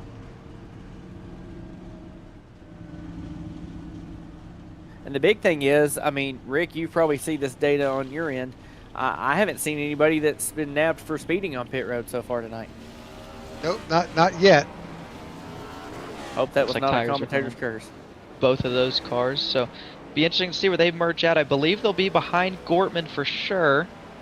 So we see Gortman come flying by. There comes Keenan Shoddy as well. Interesting to see, though, if Wenzel's able to pass him. Fastest lap, by the way, for Wenzel that lap, so he is certainly flying.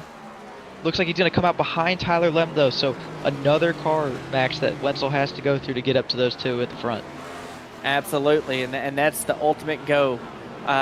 We knew when Gortman pitted a lap after that he was going to be able to make some massive speed with that clean air again and fresh tires on it. And That just shows how much Tyler Lim, even though he had the lead and looked to be pretty in control, just how much track position means, because once you get the clean air, I mean, he lost 2 spots just by staying out one more lap than the 2 guys.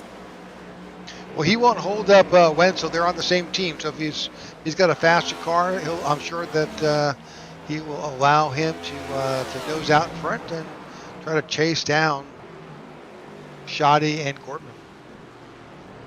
Yeah, Rick, I think they were on the same team last year, but I'm pretty sure this year Lem's on IRFK and Wenzel's on SFM2, if I'm not mistaken. So maybe some past teammate for Wenzel that he lets him by, but certainly gonna be Tyler Lim is not the easiest car to pass, as we saw at Pocono. Daryl Young about took out Wenzel. That's gonna hurt Wenzel's lap time just a bit. I don't think Wenzel's gonna be too happy about that, but certainly we saw Tyler Lim at Pocono. He was hard to pass, and it looks like it's extremely hard to pass here. So definitely Wenzel's got his work cut out for him, but he has to make quick work because he's going to let the leaders Gortman and Shoddy just drive away if he can't get by him quickly. Right, and teammates Gortman and Lem are teammates. It looks like Shoddy's able to keep it right down the back bumper of Gortman. So we know Gortman's car is damaged. Shoddy's been able to keep it clean since his incident on lap 1. So perhaps Shoddy might be in the catbird seat here to nab one. Both Gherkin and Torres on pit road. That moves Lucas Gortman up to the lead. Looks like the only lap car that they have even close to them is Tony Japs. He's a little bit up the road from them.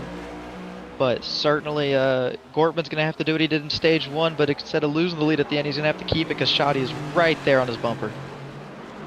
But notice that they are catching a little bit of air as they came down that front stretch. Something we have to watch. That's what we've seen on restarts. It's what we've seen guys getting really loose, and that's why they're not challenging too deep in. Car slow there. Looks like maybe spun and recovered, but this battle for the lead. The thing Gortman's got on his side is he had one of the best in the business behind him early in the race for many, many laps before they got by. So Shoddy's going to struggle with the putting pressure on Gortman, since Gortman's already dealt with that the majority of this race. So, well, Shoddy's last time was a 2:10.39. Lucas Gortman 2:11.44. So he's got some speed in that 45. And one thing I did notice is it looks like the 45 seems really strong here through the middle portion of the track. Looks like Gortman's a little better in the early stages, but through that section right back there, Shoddy's able to gain a ton of time. He's able to keep it through here. It's just, can he stay close enough to make a move? Able to keep it way tighter than Gortman as well, so definitely going to open up some doors for him if he's able to keep this line nice and tidy, while Gortman's being forced to swing a little wider than he is.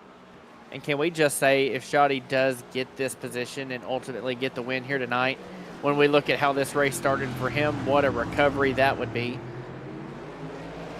I mean, it looks like he just does such a good job. He sets up every corner perfectly. He's able to get the car pointed how he wants to right now, nice and tidy, but like you've said, Max, Gortman's faced this pressure a lot tonight. This isn't the first time he's dealt with it. It probably won't be the last, and he's really good through that sector right there. So Shoddy's going to have to find a little bit of something to be able to get up to him and make a move, but certainly one mistake is all it's going to take from Gortman, and Shoddy's going to capitalize. And Gortman's also realized what it's like to make that mistake and lose that lead. So typically what happens is a lot of great race car drivers, they may make that mistake once, but shame on them if they make it twice, right? So probably not going to be as easy to get Gortman to make that mistake twice, since he's been used to this position before. But yeah, definitely watching, Rick. Those cars are absolutely starting to get more and more airborne, but again, these guys are getting more and more comfortable there too. Yeah, we got some sector results here to take a look at. You can see though.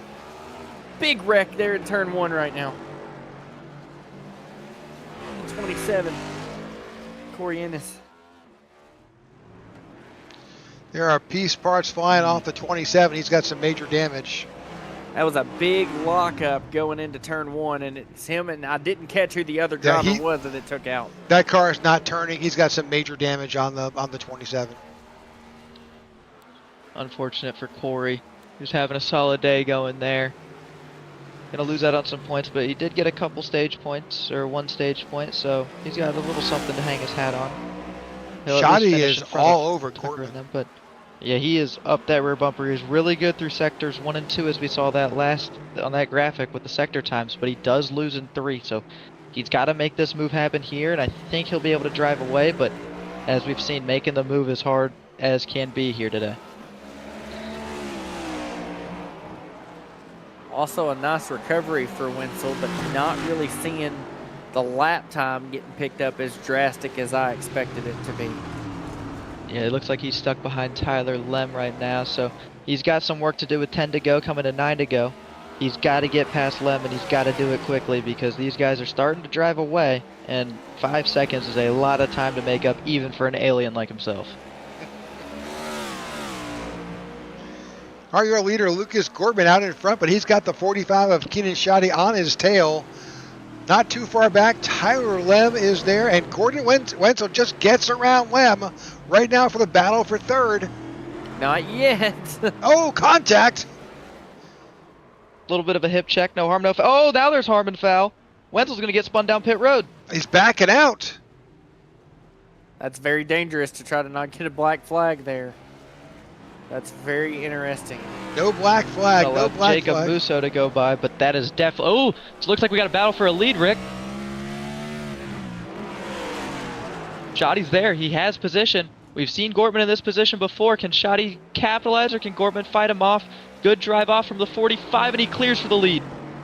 Wow. What a drive by Shoddy. From second to last to first. What a recovery from him, and now he's going to have to drive away because Gortman's not going to let him go lightly. He's going to throw the kitchen sink at him. So Shoddy's going to have to be perfect here to pull away and establish his position. And another challenge for Wenzel with that contact with the 99 of Lem. Looks like now he's got another car in front of him, that being Jake Musso. So those guys are teammates, so maybe a little bit of love there. It looks like Musso's going to let him go by pretty easily. But now, I mean, Wenzel's going to have to make up 2 seconds a lap, and I don't see that happening. Yeah, not with Shoddy and Gortman. These guys have been flying. Last laps are 2:11.09s flat for both. And Shoddy definitely looks quicker, but Gortman keeping him within arm's reach. All it's going to take is one mistake from Shoddy, and Gortman's going to be there to capitalize. But it looks like a little mistake there to Gortman. He'll lose a little bit of time to him, not a ton.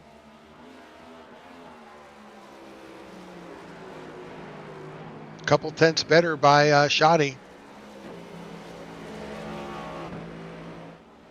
Now Gortman's got to deal with that clean air. Shoddy hasn't experienced this clean air besides being all the way in the back all night, so his car's going to be driving as good as it has been all night. So look for him to keep stretching this gap out, getting good runs off. But I'll tell you what, Gortman's not necessarily falling off quite as hard as I maybe thought he was. He's still within a second, but look at those times from Shoddy, just absolutely blazing. 0.2 to a tenth in every sector. You just got to keep that up, and he'll be driving right away.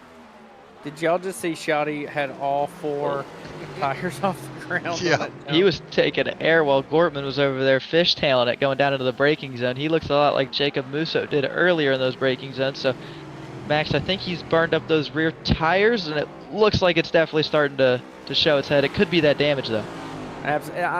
More than anything here at a road course, the damage doesn't look really substantial. He was able to lead for a while. I think this is more of a tire deal.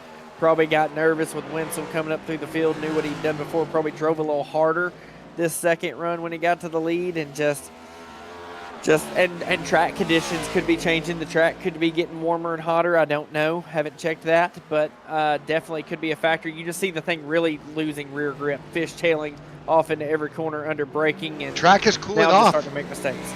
Track is now down to 88 degrees. It was as high as over 100 in practice. Absolutely, 111 in practice down to 88. So, but as track conditions change like that, so does car handling, and maybe just used a little bit too much of those rear tires. One thing I have noticed in a difference between these two, I've pointed at it a couple times, is how smooth the 45 is able to look. I mean, it looks like that car is just out for a Sunday drive, just cruising, keeping it nice and tidy. Almost looks like he's backing up the corners more than most are. And it just seems like it's paying massive dividends here towards the end of this race. I mean, in that braking zone that we saw Corbin make that little mistake, I'm sure he got in there a little deep, but Shoddy's car looked like a rock just sailing down in there, and Gortman was all over the place, locking up and everything, gaining a ton of time on entry, but loses it all on exit. So I think Shoddy's done a great job of keeping that car under control. I mean, it looks like he's just out there just having a good old drive right now. Absolutely. And another storyline we haven't focused as much on here tonight, but something to pay attention to as we're in the closing laps coming to 7 to go, is looking through the field and seeing that really 8 cars are currently on the lead lap right now. Yeah, Daryl, the 71 Daryl Young has a meatball. He's damaged. Joe Torres is now in the 3. He's in the pits with a meatball. Coronado is out there. Japs also in the pit with a meatball. Lots of attrition here. And we talked about that before the race started, and we also talked about that points battle. Something that'll have to be looked at going into these next couple races, that cutoff line where guys could have capitalized, maybe did not have good nights, and maybe guys that were up in the points could have had bad nights. So definitely some interesting things to see there. Yeah, if Shoddy's able to pull this off, that's going to be some great points for the 45. Yeah, he's going to miss out on some stage points, so going to be kind of a what-if sort of night in that regard, but certainly driving away from Gortman, keeping Wenzel at the same 18-second range, so he is flying right now compared to everybody around him. But, I mean, just a great drive. I mean, you put up that graph, Rick, and he was dead last at the beginning of the race after qualifying second. I mean, that normally just takes your mindset completely out of the race, and he has battled through it, and now he finds himself leading and pulling away. I mean, look at that thing. Dead last before lap 2. That's crazy. Yeah, second to last to now leading. Crazy. At a track that you can't pass at.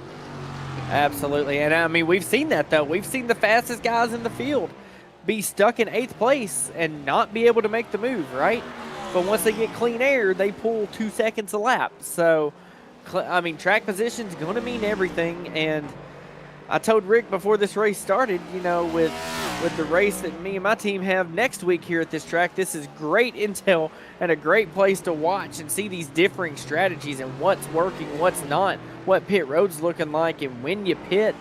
You know, this is a great opportunity to see some of that before I have to get behind the wheel next week. But man, just the attrition rate wasn't as bad as I thought it would be as far as big wrecks are concerned, but the small one-car incidents that took major poundings into the wall and just how that's ended people's days so early and so quickly just shows how this track is really not forgiving whatsoever. Yeah, I could be completely wrong, but I think this last update introduced a bit more fragility back into these cars. Yeah, I believe so. I think they definitely softened up some of the clips. You know, now whenever you wreck, it's not so much, you know, oh, I hit the wall, it's okay. But now definitely gotta manage the car. Can't let it get too beat up anymore. But one thing I am noticing now that we're seeing lap times, Wenzel was 4 seconds faster than Gortman. So if he catches Gortman, I'm assuming Gortman's probably gonna let him by pretty easily. But you never know. I mean, he's still got a long way to go. Still got about 15 seconds to go to catch him. But at that rate, he should be there or close to it. Yeah, it's going to get close. I'd say that would not be a friendly sight for the 6 car to see. Yeah, especially, maybe if that was the only incident of the race for Wenzel. But now that he's had a few other unfortunate things get him fired up, he's probably going to remember when he sees that 6. Yeah, I'd say Wenzel versus IRFK could very well be the storyline going into Sonoma next week, as we've seen Wenzel get tangled up with a couple of those guys. But you know, right now Wenzel, he's still fast, still really fast. He probably wishes that a caution flag was a thing that could be enabled here. But you know, great recovery though from him. I mean, yes, it sucks for him and all this, but coming home at worst here, 3rd if he can keep it together, would be a monster recovery for that 81 car. And he's been wrecked well more than once tonight. Can we just talk about how risky of a move it was, but how genius of a move it was when he got wrecked into pit road? The fact that he had not hit the commit line yet and had enough room and enough knowledge to know he could back up so much before a black flag was issued to back that thing up and get it back on track to minimize the amount of time lost. Yeah, super knowledge of of where he was at that time. That's for sure. Top Definitely no 5 day taking on perform that for one. sure. But right now he's 10 seconds back of Gortman with 5 to go, so he's going to need to be 2 seconds a lap faster. That's a lot of time to make up. I'm sure that he's able to do it. It's just he's got to do it every time. I mean, that lap he was a second and a tenth faster, so not quite going to cut it. Certainly fast, really fast, but he's going to need a couple mistakes out of the 6 car of Gortman. But we have seen Gortman with that car fishtailing, making some mistakes. And even if Wenzel can make that time up and get there, I say this all the time. It is one thing to get there. It is another thing to make the pass. Well, I think he may at that point use the bumper a little bit to pay back that initial spin. So. Yeah, I'd say the chrome horn is getting ready to get a little chrome worn off of it if he can manage to make up that time. But certainly a long way to go. I think all Gortman's got to do is run laps he's comfortable running, and he'll solidify second for sure. But it'll definitely be an interesting post-race interview that we'll have with those two, asking them about their opinions on that incident. Yeah, we'll have all 3 of those top 3 podium drivers in the studio at the conclusion of this race. Story of the race and probably comeback race of the year nominee, if I had to give one, would be this 45 car of Keenan Shoddy. I mean, just I can't say enough about how impressive it was that he was able to go from last all the way up to first and keep that car clean after that first lap incident. Yeah, he's solid. He's got nobody behind him, nobody in front of him. He's just enjoying it. It's a Sunday drive. And at this point, it's just hit your marks. Don't try to set land speed records here. And you see that. You see how ginger he is going into that corner there. Just nice, smooth, take care of your stuff. You've got the lead. You've got no pressure. You know you're better than second place. You know third place is 18 seconds behind you right now. There is no need to do anything that's going to get you into the wall, get you into the fence, or cause any risk whatsoever. Just smooth, solid, and consistent is all you need here with 4 to go. I'll tell you what, though, he ain't being smooth going over that bump. I would have expected him to be rolling out the throttle, trying to keep all 4 wheels on the ground, but he is going for max air time every time into one, and it is very exciting to see. Well, and I can attest to this in just practicing this track a little bit for our upcoming league race. If you can get the car pitched and lined up correctly through there's a section of bumps you kind of got to avoid, but if you can keep the car straight and pointed, that dip is not as severe as it's looking for us as far as car handling is concerned. And that dip almost gives you a marker of when you can start braking and setting up for that first corner. And even on the backstretch here, as we go into that really hard brake zone that we see right now, that straightaway I think is way sketchier and way bumpier than that front stretch one is. It's definitely the one that catches my attention more than anything of tire slippage and everything else. But again, if you get the car pointed the way you want, that's where I think a lot of drivers are making time up. It's on the straightaways, believe it or not. Getting hooked up, getting those tires gripped up to where they can go and hit that throttle and mat it, where other guys are really having to feather it even on the straightaways. Looking back, Shoddy's extending his lead over Wenzel, now up to almost 20 seconds here. It looks like Wenzel's been struggling over these last couple of laps, losing time to Gortman, losing time to the cars behind him. That car is beat up. It has been put through the ringer. He's just trying to get this thing home, hopefully salvage a top 3, but I mean, he's struggling right now. He's losing a boatload of time. Yeah, but given everything that car has went through, for it to even still finish third after going to the back twice with really no yellow. You know, it was after the stage that it's 2 different times that car has been completely stopped or backwards. I mean, the car went in reverse for its second wreck, for Pete's sake. And for him to still be in third, it's still a heck of a drive. Even though he's losing time now and is now 20 seconds behind the leader, still give major props to the fact that he's even going to podium this. Kind of just looking a little further back, just a big shout out real quick to both Gherkin and Musso in 4th and 5th. You know, quiet night for Gherkin. We haven't said his name much, if at all, tonight. And he's just found himself right where he needs to be, running 4th, going to have a really, really good points day for that 46 car. And, you know, that car is one of the cleanest looking cars out there. I don't think we've said anything about the 46 car having damage tonight. And he's just done a great job of keeping that car exactly in the state that it came off the truck in. and doing a really, really good job in 4th. And he might have just got the biggest error of the night I think I've seen from that camera angle we just had of him going into turn 1. He got all 4s off the ground too. So absolutely though, sometimes when you're no news, that means you're having a good day. No news is good news typically. You're not getting in wrecks, you're not getting in fender benders. A track like this, the majority of people we've talked to got dents and scratches and everything else. That car is clean and just solidly been there all night long, just kind of hovering around and just slowly, methodically working his way up. When you're not the best car and you're given the hand you're dealt, sometimes nights like this when you can pull off a 4th place with other people's attrition turns into a great points day for you. There's another driver we haven't talked much about tonight. That's Joe Musso. Kind of a similar situation. Looks like a relatively clean car, not a whole lot of damage, but he's having a top 10 night.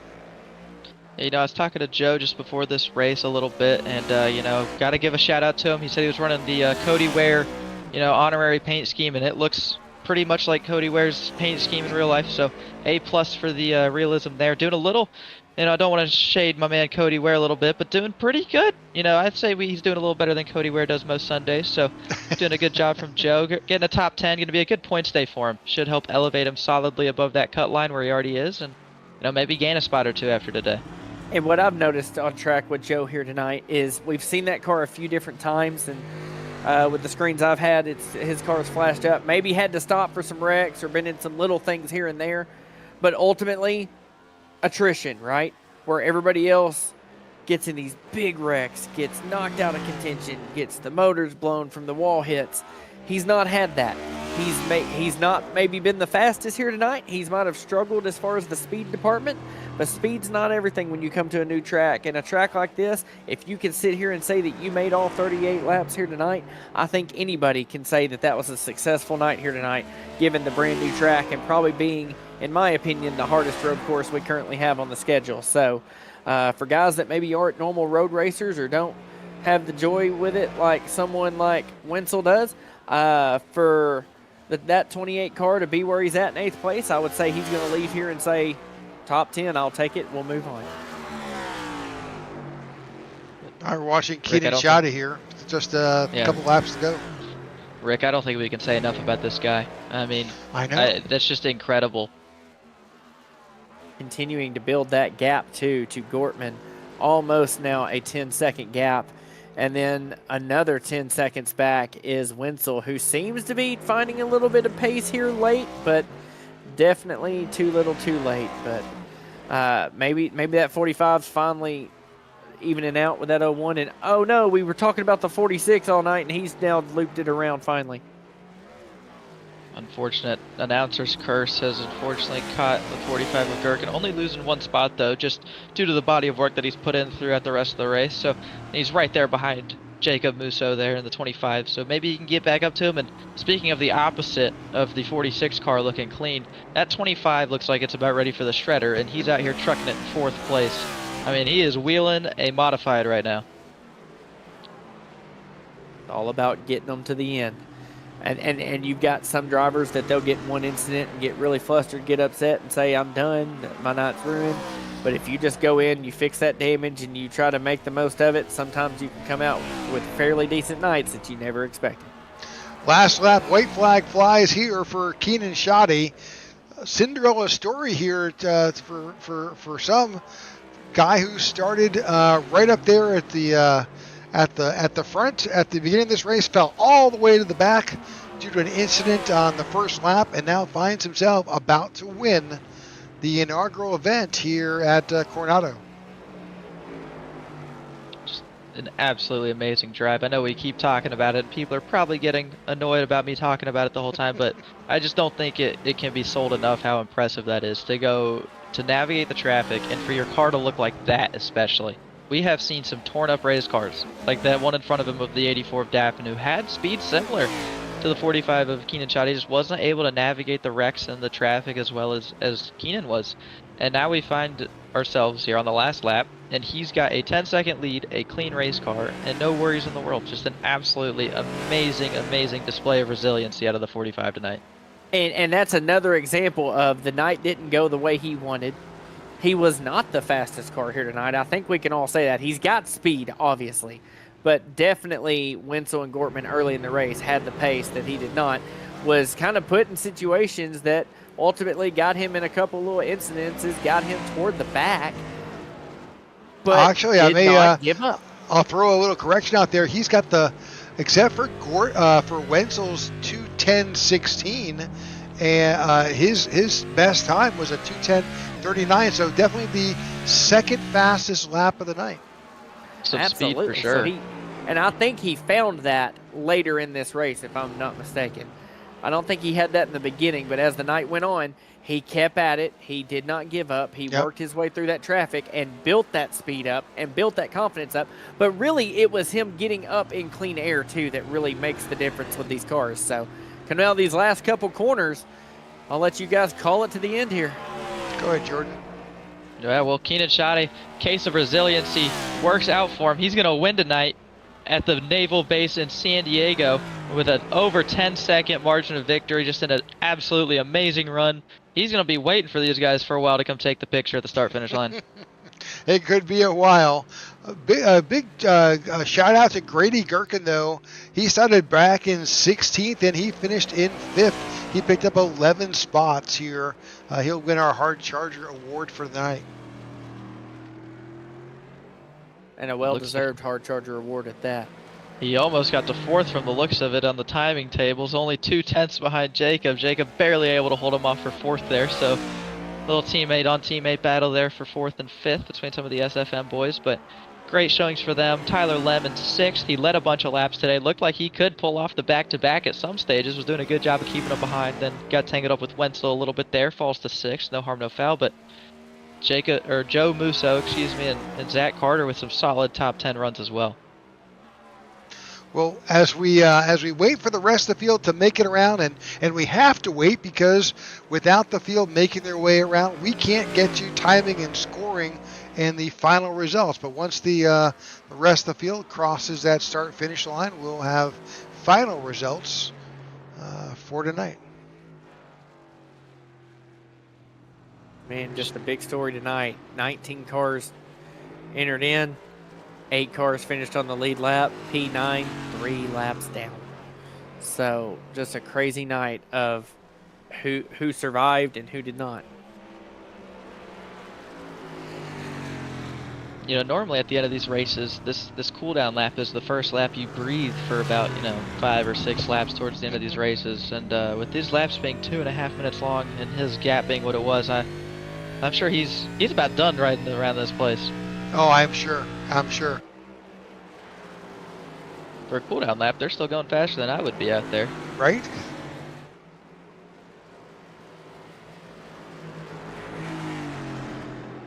But I say we have some spicy interviews lined up with the 81 and 6. Gonna be some hard questions that they're gonna have to answer. Yep. Well, Hey, we finally got the results. Let's show that. And Jordan is already in the Jordan Wenzel's already in the waiting room. Let's get the results, and we'll pick up Jordan.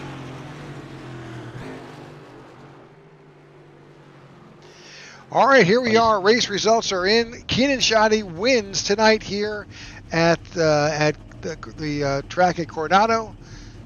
Lucas Corbin in second, Jordan Wenzel in third. Some big runs from Jake Musso and Grady Gherkin in 4th and 5th, as Rick mentioned earlier.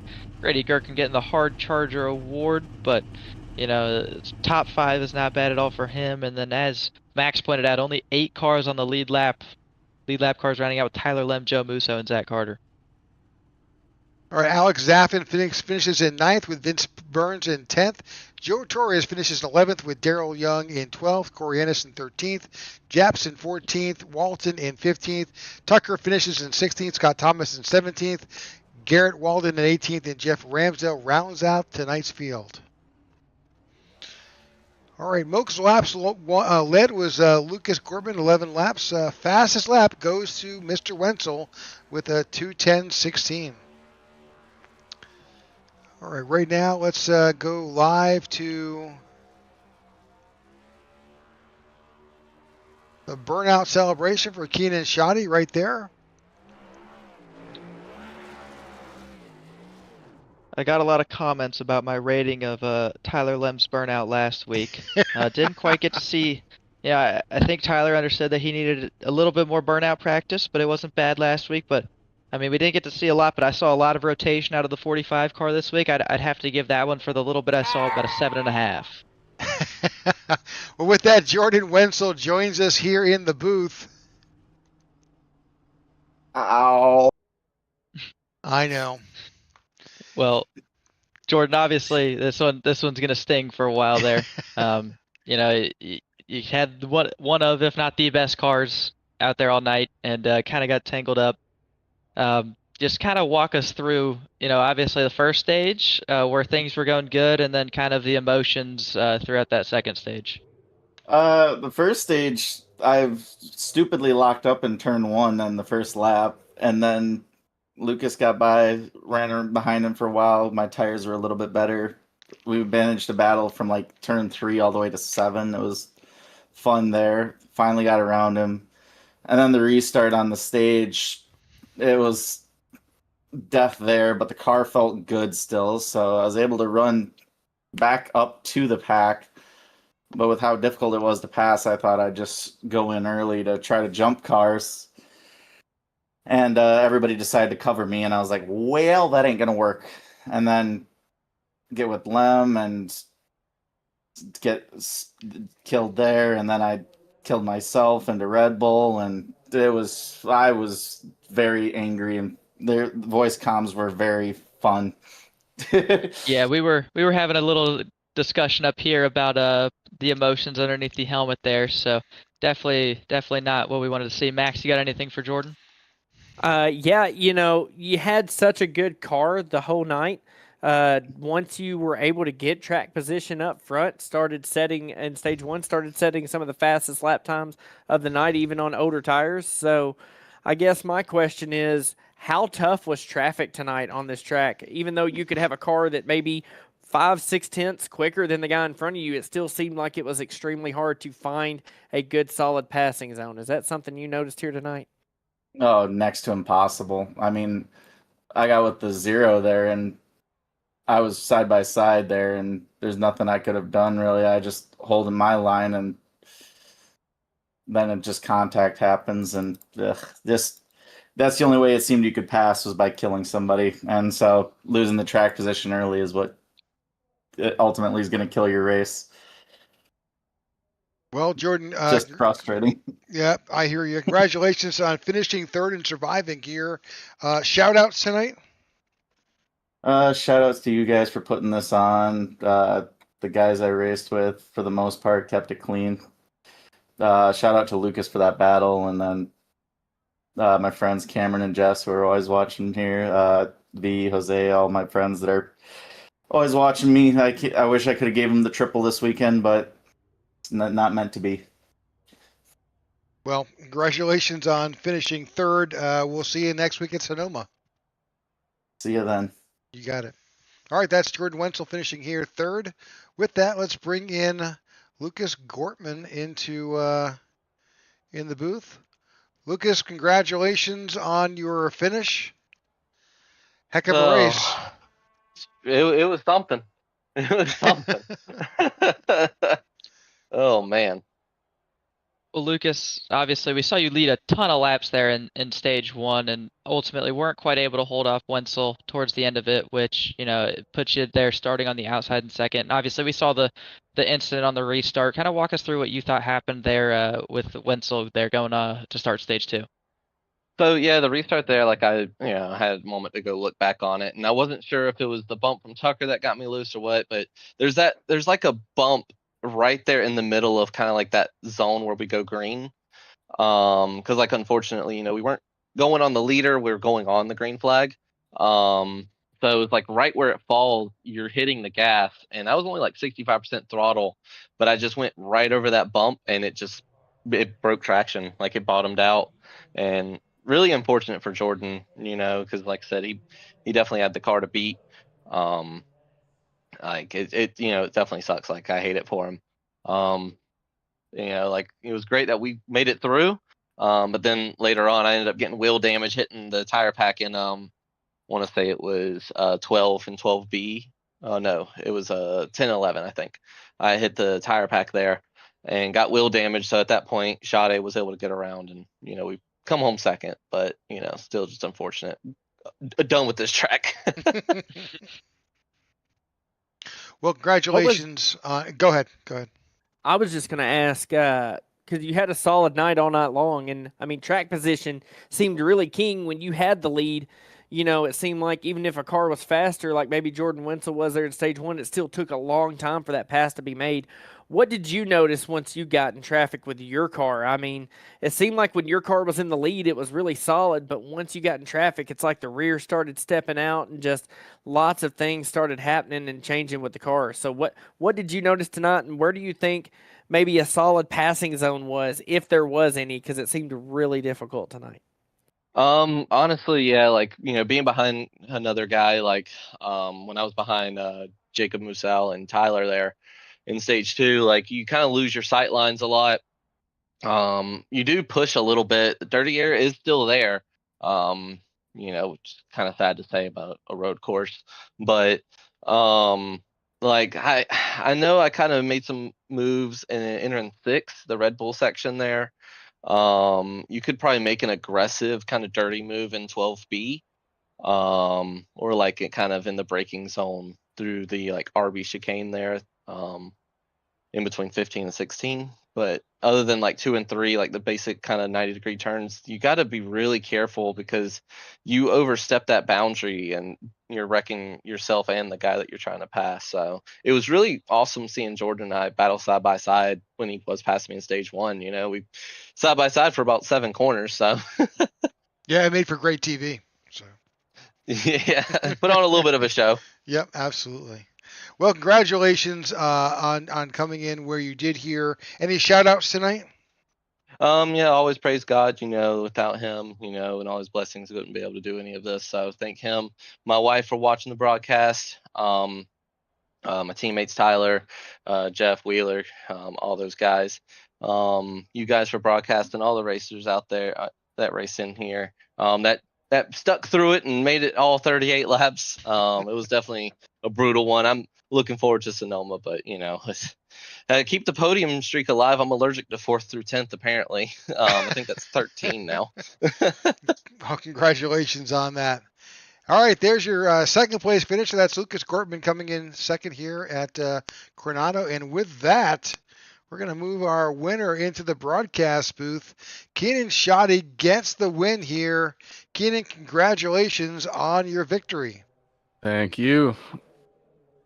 Man, Well, go ahead, guys. I know you're we're looking at the graphic here.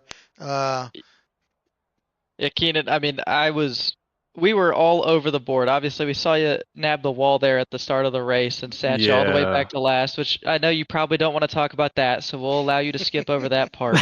But then we were talking about all sorts of different strategies you could try to pull to try and get yourself the track position. We knew you had a pretty fast car, and just you had to battle through so much. Just give us the whole walkthrough after hitting the wall. Yeah, so I mean, when I had wheel damage, so I had a choice to either just kind of limp it around until the stage, but I didn't know how bad the damage was, so I just made the decision to pit. And it was only a minute and a half worth of damage. I wasn't able to get it all fixed. They kind of got even a little closer than I wanted them to, so I just came out, rode with 30 seconds of damage and wheel damage, knew I was just going to have to fight my way through the field again. But yeah, then all the chaos ensued on that last restart. I think I restarted 9th, went up to 5th, and then it was just trying to be patient from there. I knew Lucas was in front of me. I was telling him in the other lobby that he and I were going to be faster than everyone ahead of us. So it was just being patient, taking the passes when you can, and being aggressive when you have the run in a good passing zone. So Just to kind of follow that up, I mean, obviously, it sounds like you had the right mentality going through it, but I don't mean to keep dwelling on you hitting the wall, because you won the race, and we will remember you for winning the race. But what was kind of the oh snap moment going off there into that slight little right-hander whenever it happened? it just it did not turn. It was actually crazy. I mean, I've done a few test runs in like public lobbies, and I've always started on the inside.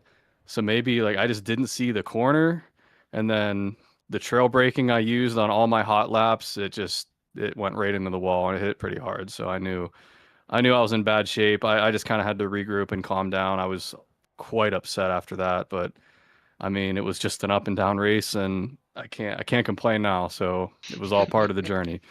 Well, I'm sure Max has some things to ask you, so I'll go ahead and turn you over to him. But just great drive, man. Thank you, thank you. Absolutely. First and foremost, man, I did not expect to come to the naval base here at Coronado and see someone pretty much go from 19th up to the lead and doing it almost the hard way, right? So Yeah. you're one of the few cars in the field that we could sit back and watch keep the fenders, after your first incident, keep the fenders clean and just patiently and methodically work through people one at a time. So I guess my question is, how did you do that, given that everybody else we've talked to, that once they lost the lead and got in dirty air, it was like game over, and they couldn't do anything without feeling like they were going to wreck somebody to make a pass, yet you were able to just methodically, I mean, we look at this line chart, you just slowly and methodically throughout the race work your way up till you get the lead, and then once you get it, you don't look back. I can't recall when I passed most people, and I can't even think of the turns, but I know turn 2 going into the tire barrier, I think that's when I got Corey and Jacob. So I knew that was a strong corner for me to get late braking in. It was really just trying to be patient, and just work the moves when I knew I could make them confidently. I wasn't going to try something and then regret it. So it was just be patient, wait for someone to make a mistake and jump on it. And it just happened to work out. I know Lucas had damage there at the end. And even then, it was really difficult to just kind of regroup each lap and try to plan out a way around him. Well, congratulations on your win. Obviously, this was a huge points deal. Of course, you missed out on the stage points, but definitely a win is a win. Next week, you head to Sonoma. Any thoughts on Sonoma? I'm excited. I feel like I've hopefully cemented myself as one of the top road racers in the league, which if I would have thought last year that I would be competing at road courses, I never would have thought that'd be possible. So this has been a lot of fun to just improve and kind of work on road racing. But I'm excited for Sonoma. I know Jordan and I have talked about like sponsorships and stuff and all the fun stuff that's going to be happening next week. So yeah, I'm excited. Well, congratulations again on your win. Any shout outs tonight?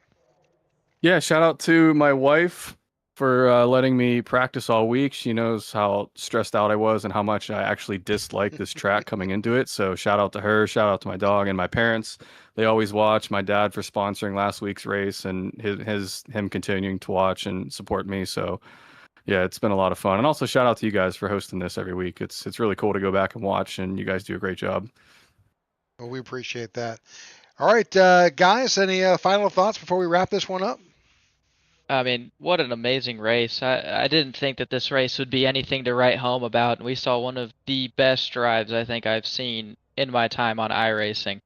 And just, I mean, the track, it's certainly challenging. It's not easy. I think everybody's going to need some ibuprofen and a chiropractor tomorrow morning. But the guys who were good were good. And Keenan Shade was able to showcase his talents, end up on top, and take home the victory. Absolutely. Max?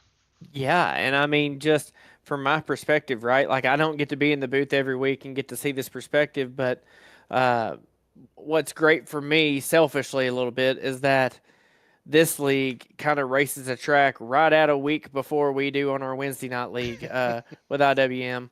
So it's definitely, with this being a new track, getting to see how people handled the start of the race, restarts, how they did race side by side, maybe where you could make passes, where it was highly dangerous to make passes, how much airtime you could get before turn 1.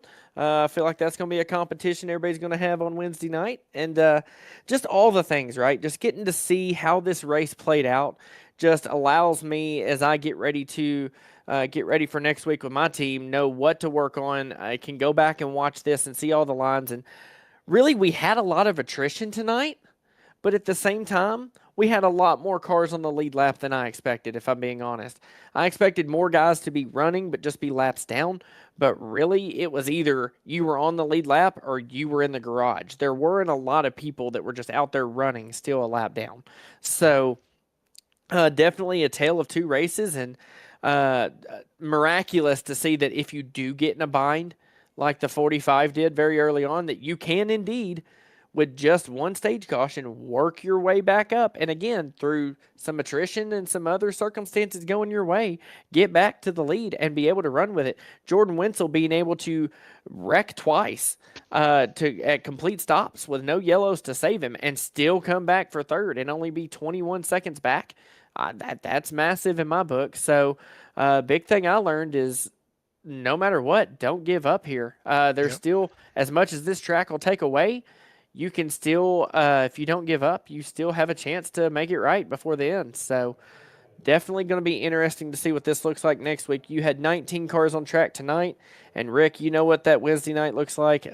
I wouldn't be surprised to see 35 plus. So it might be a little bit scarier into turn one, but we're going to see what we can do, and hopefully I can learn from this and see if I can't be talking to you in the booth from P1 next week. There we go.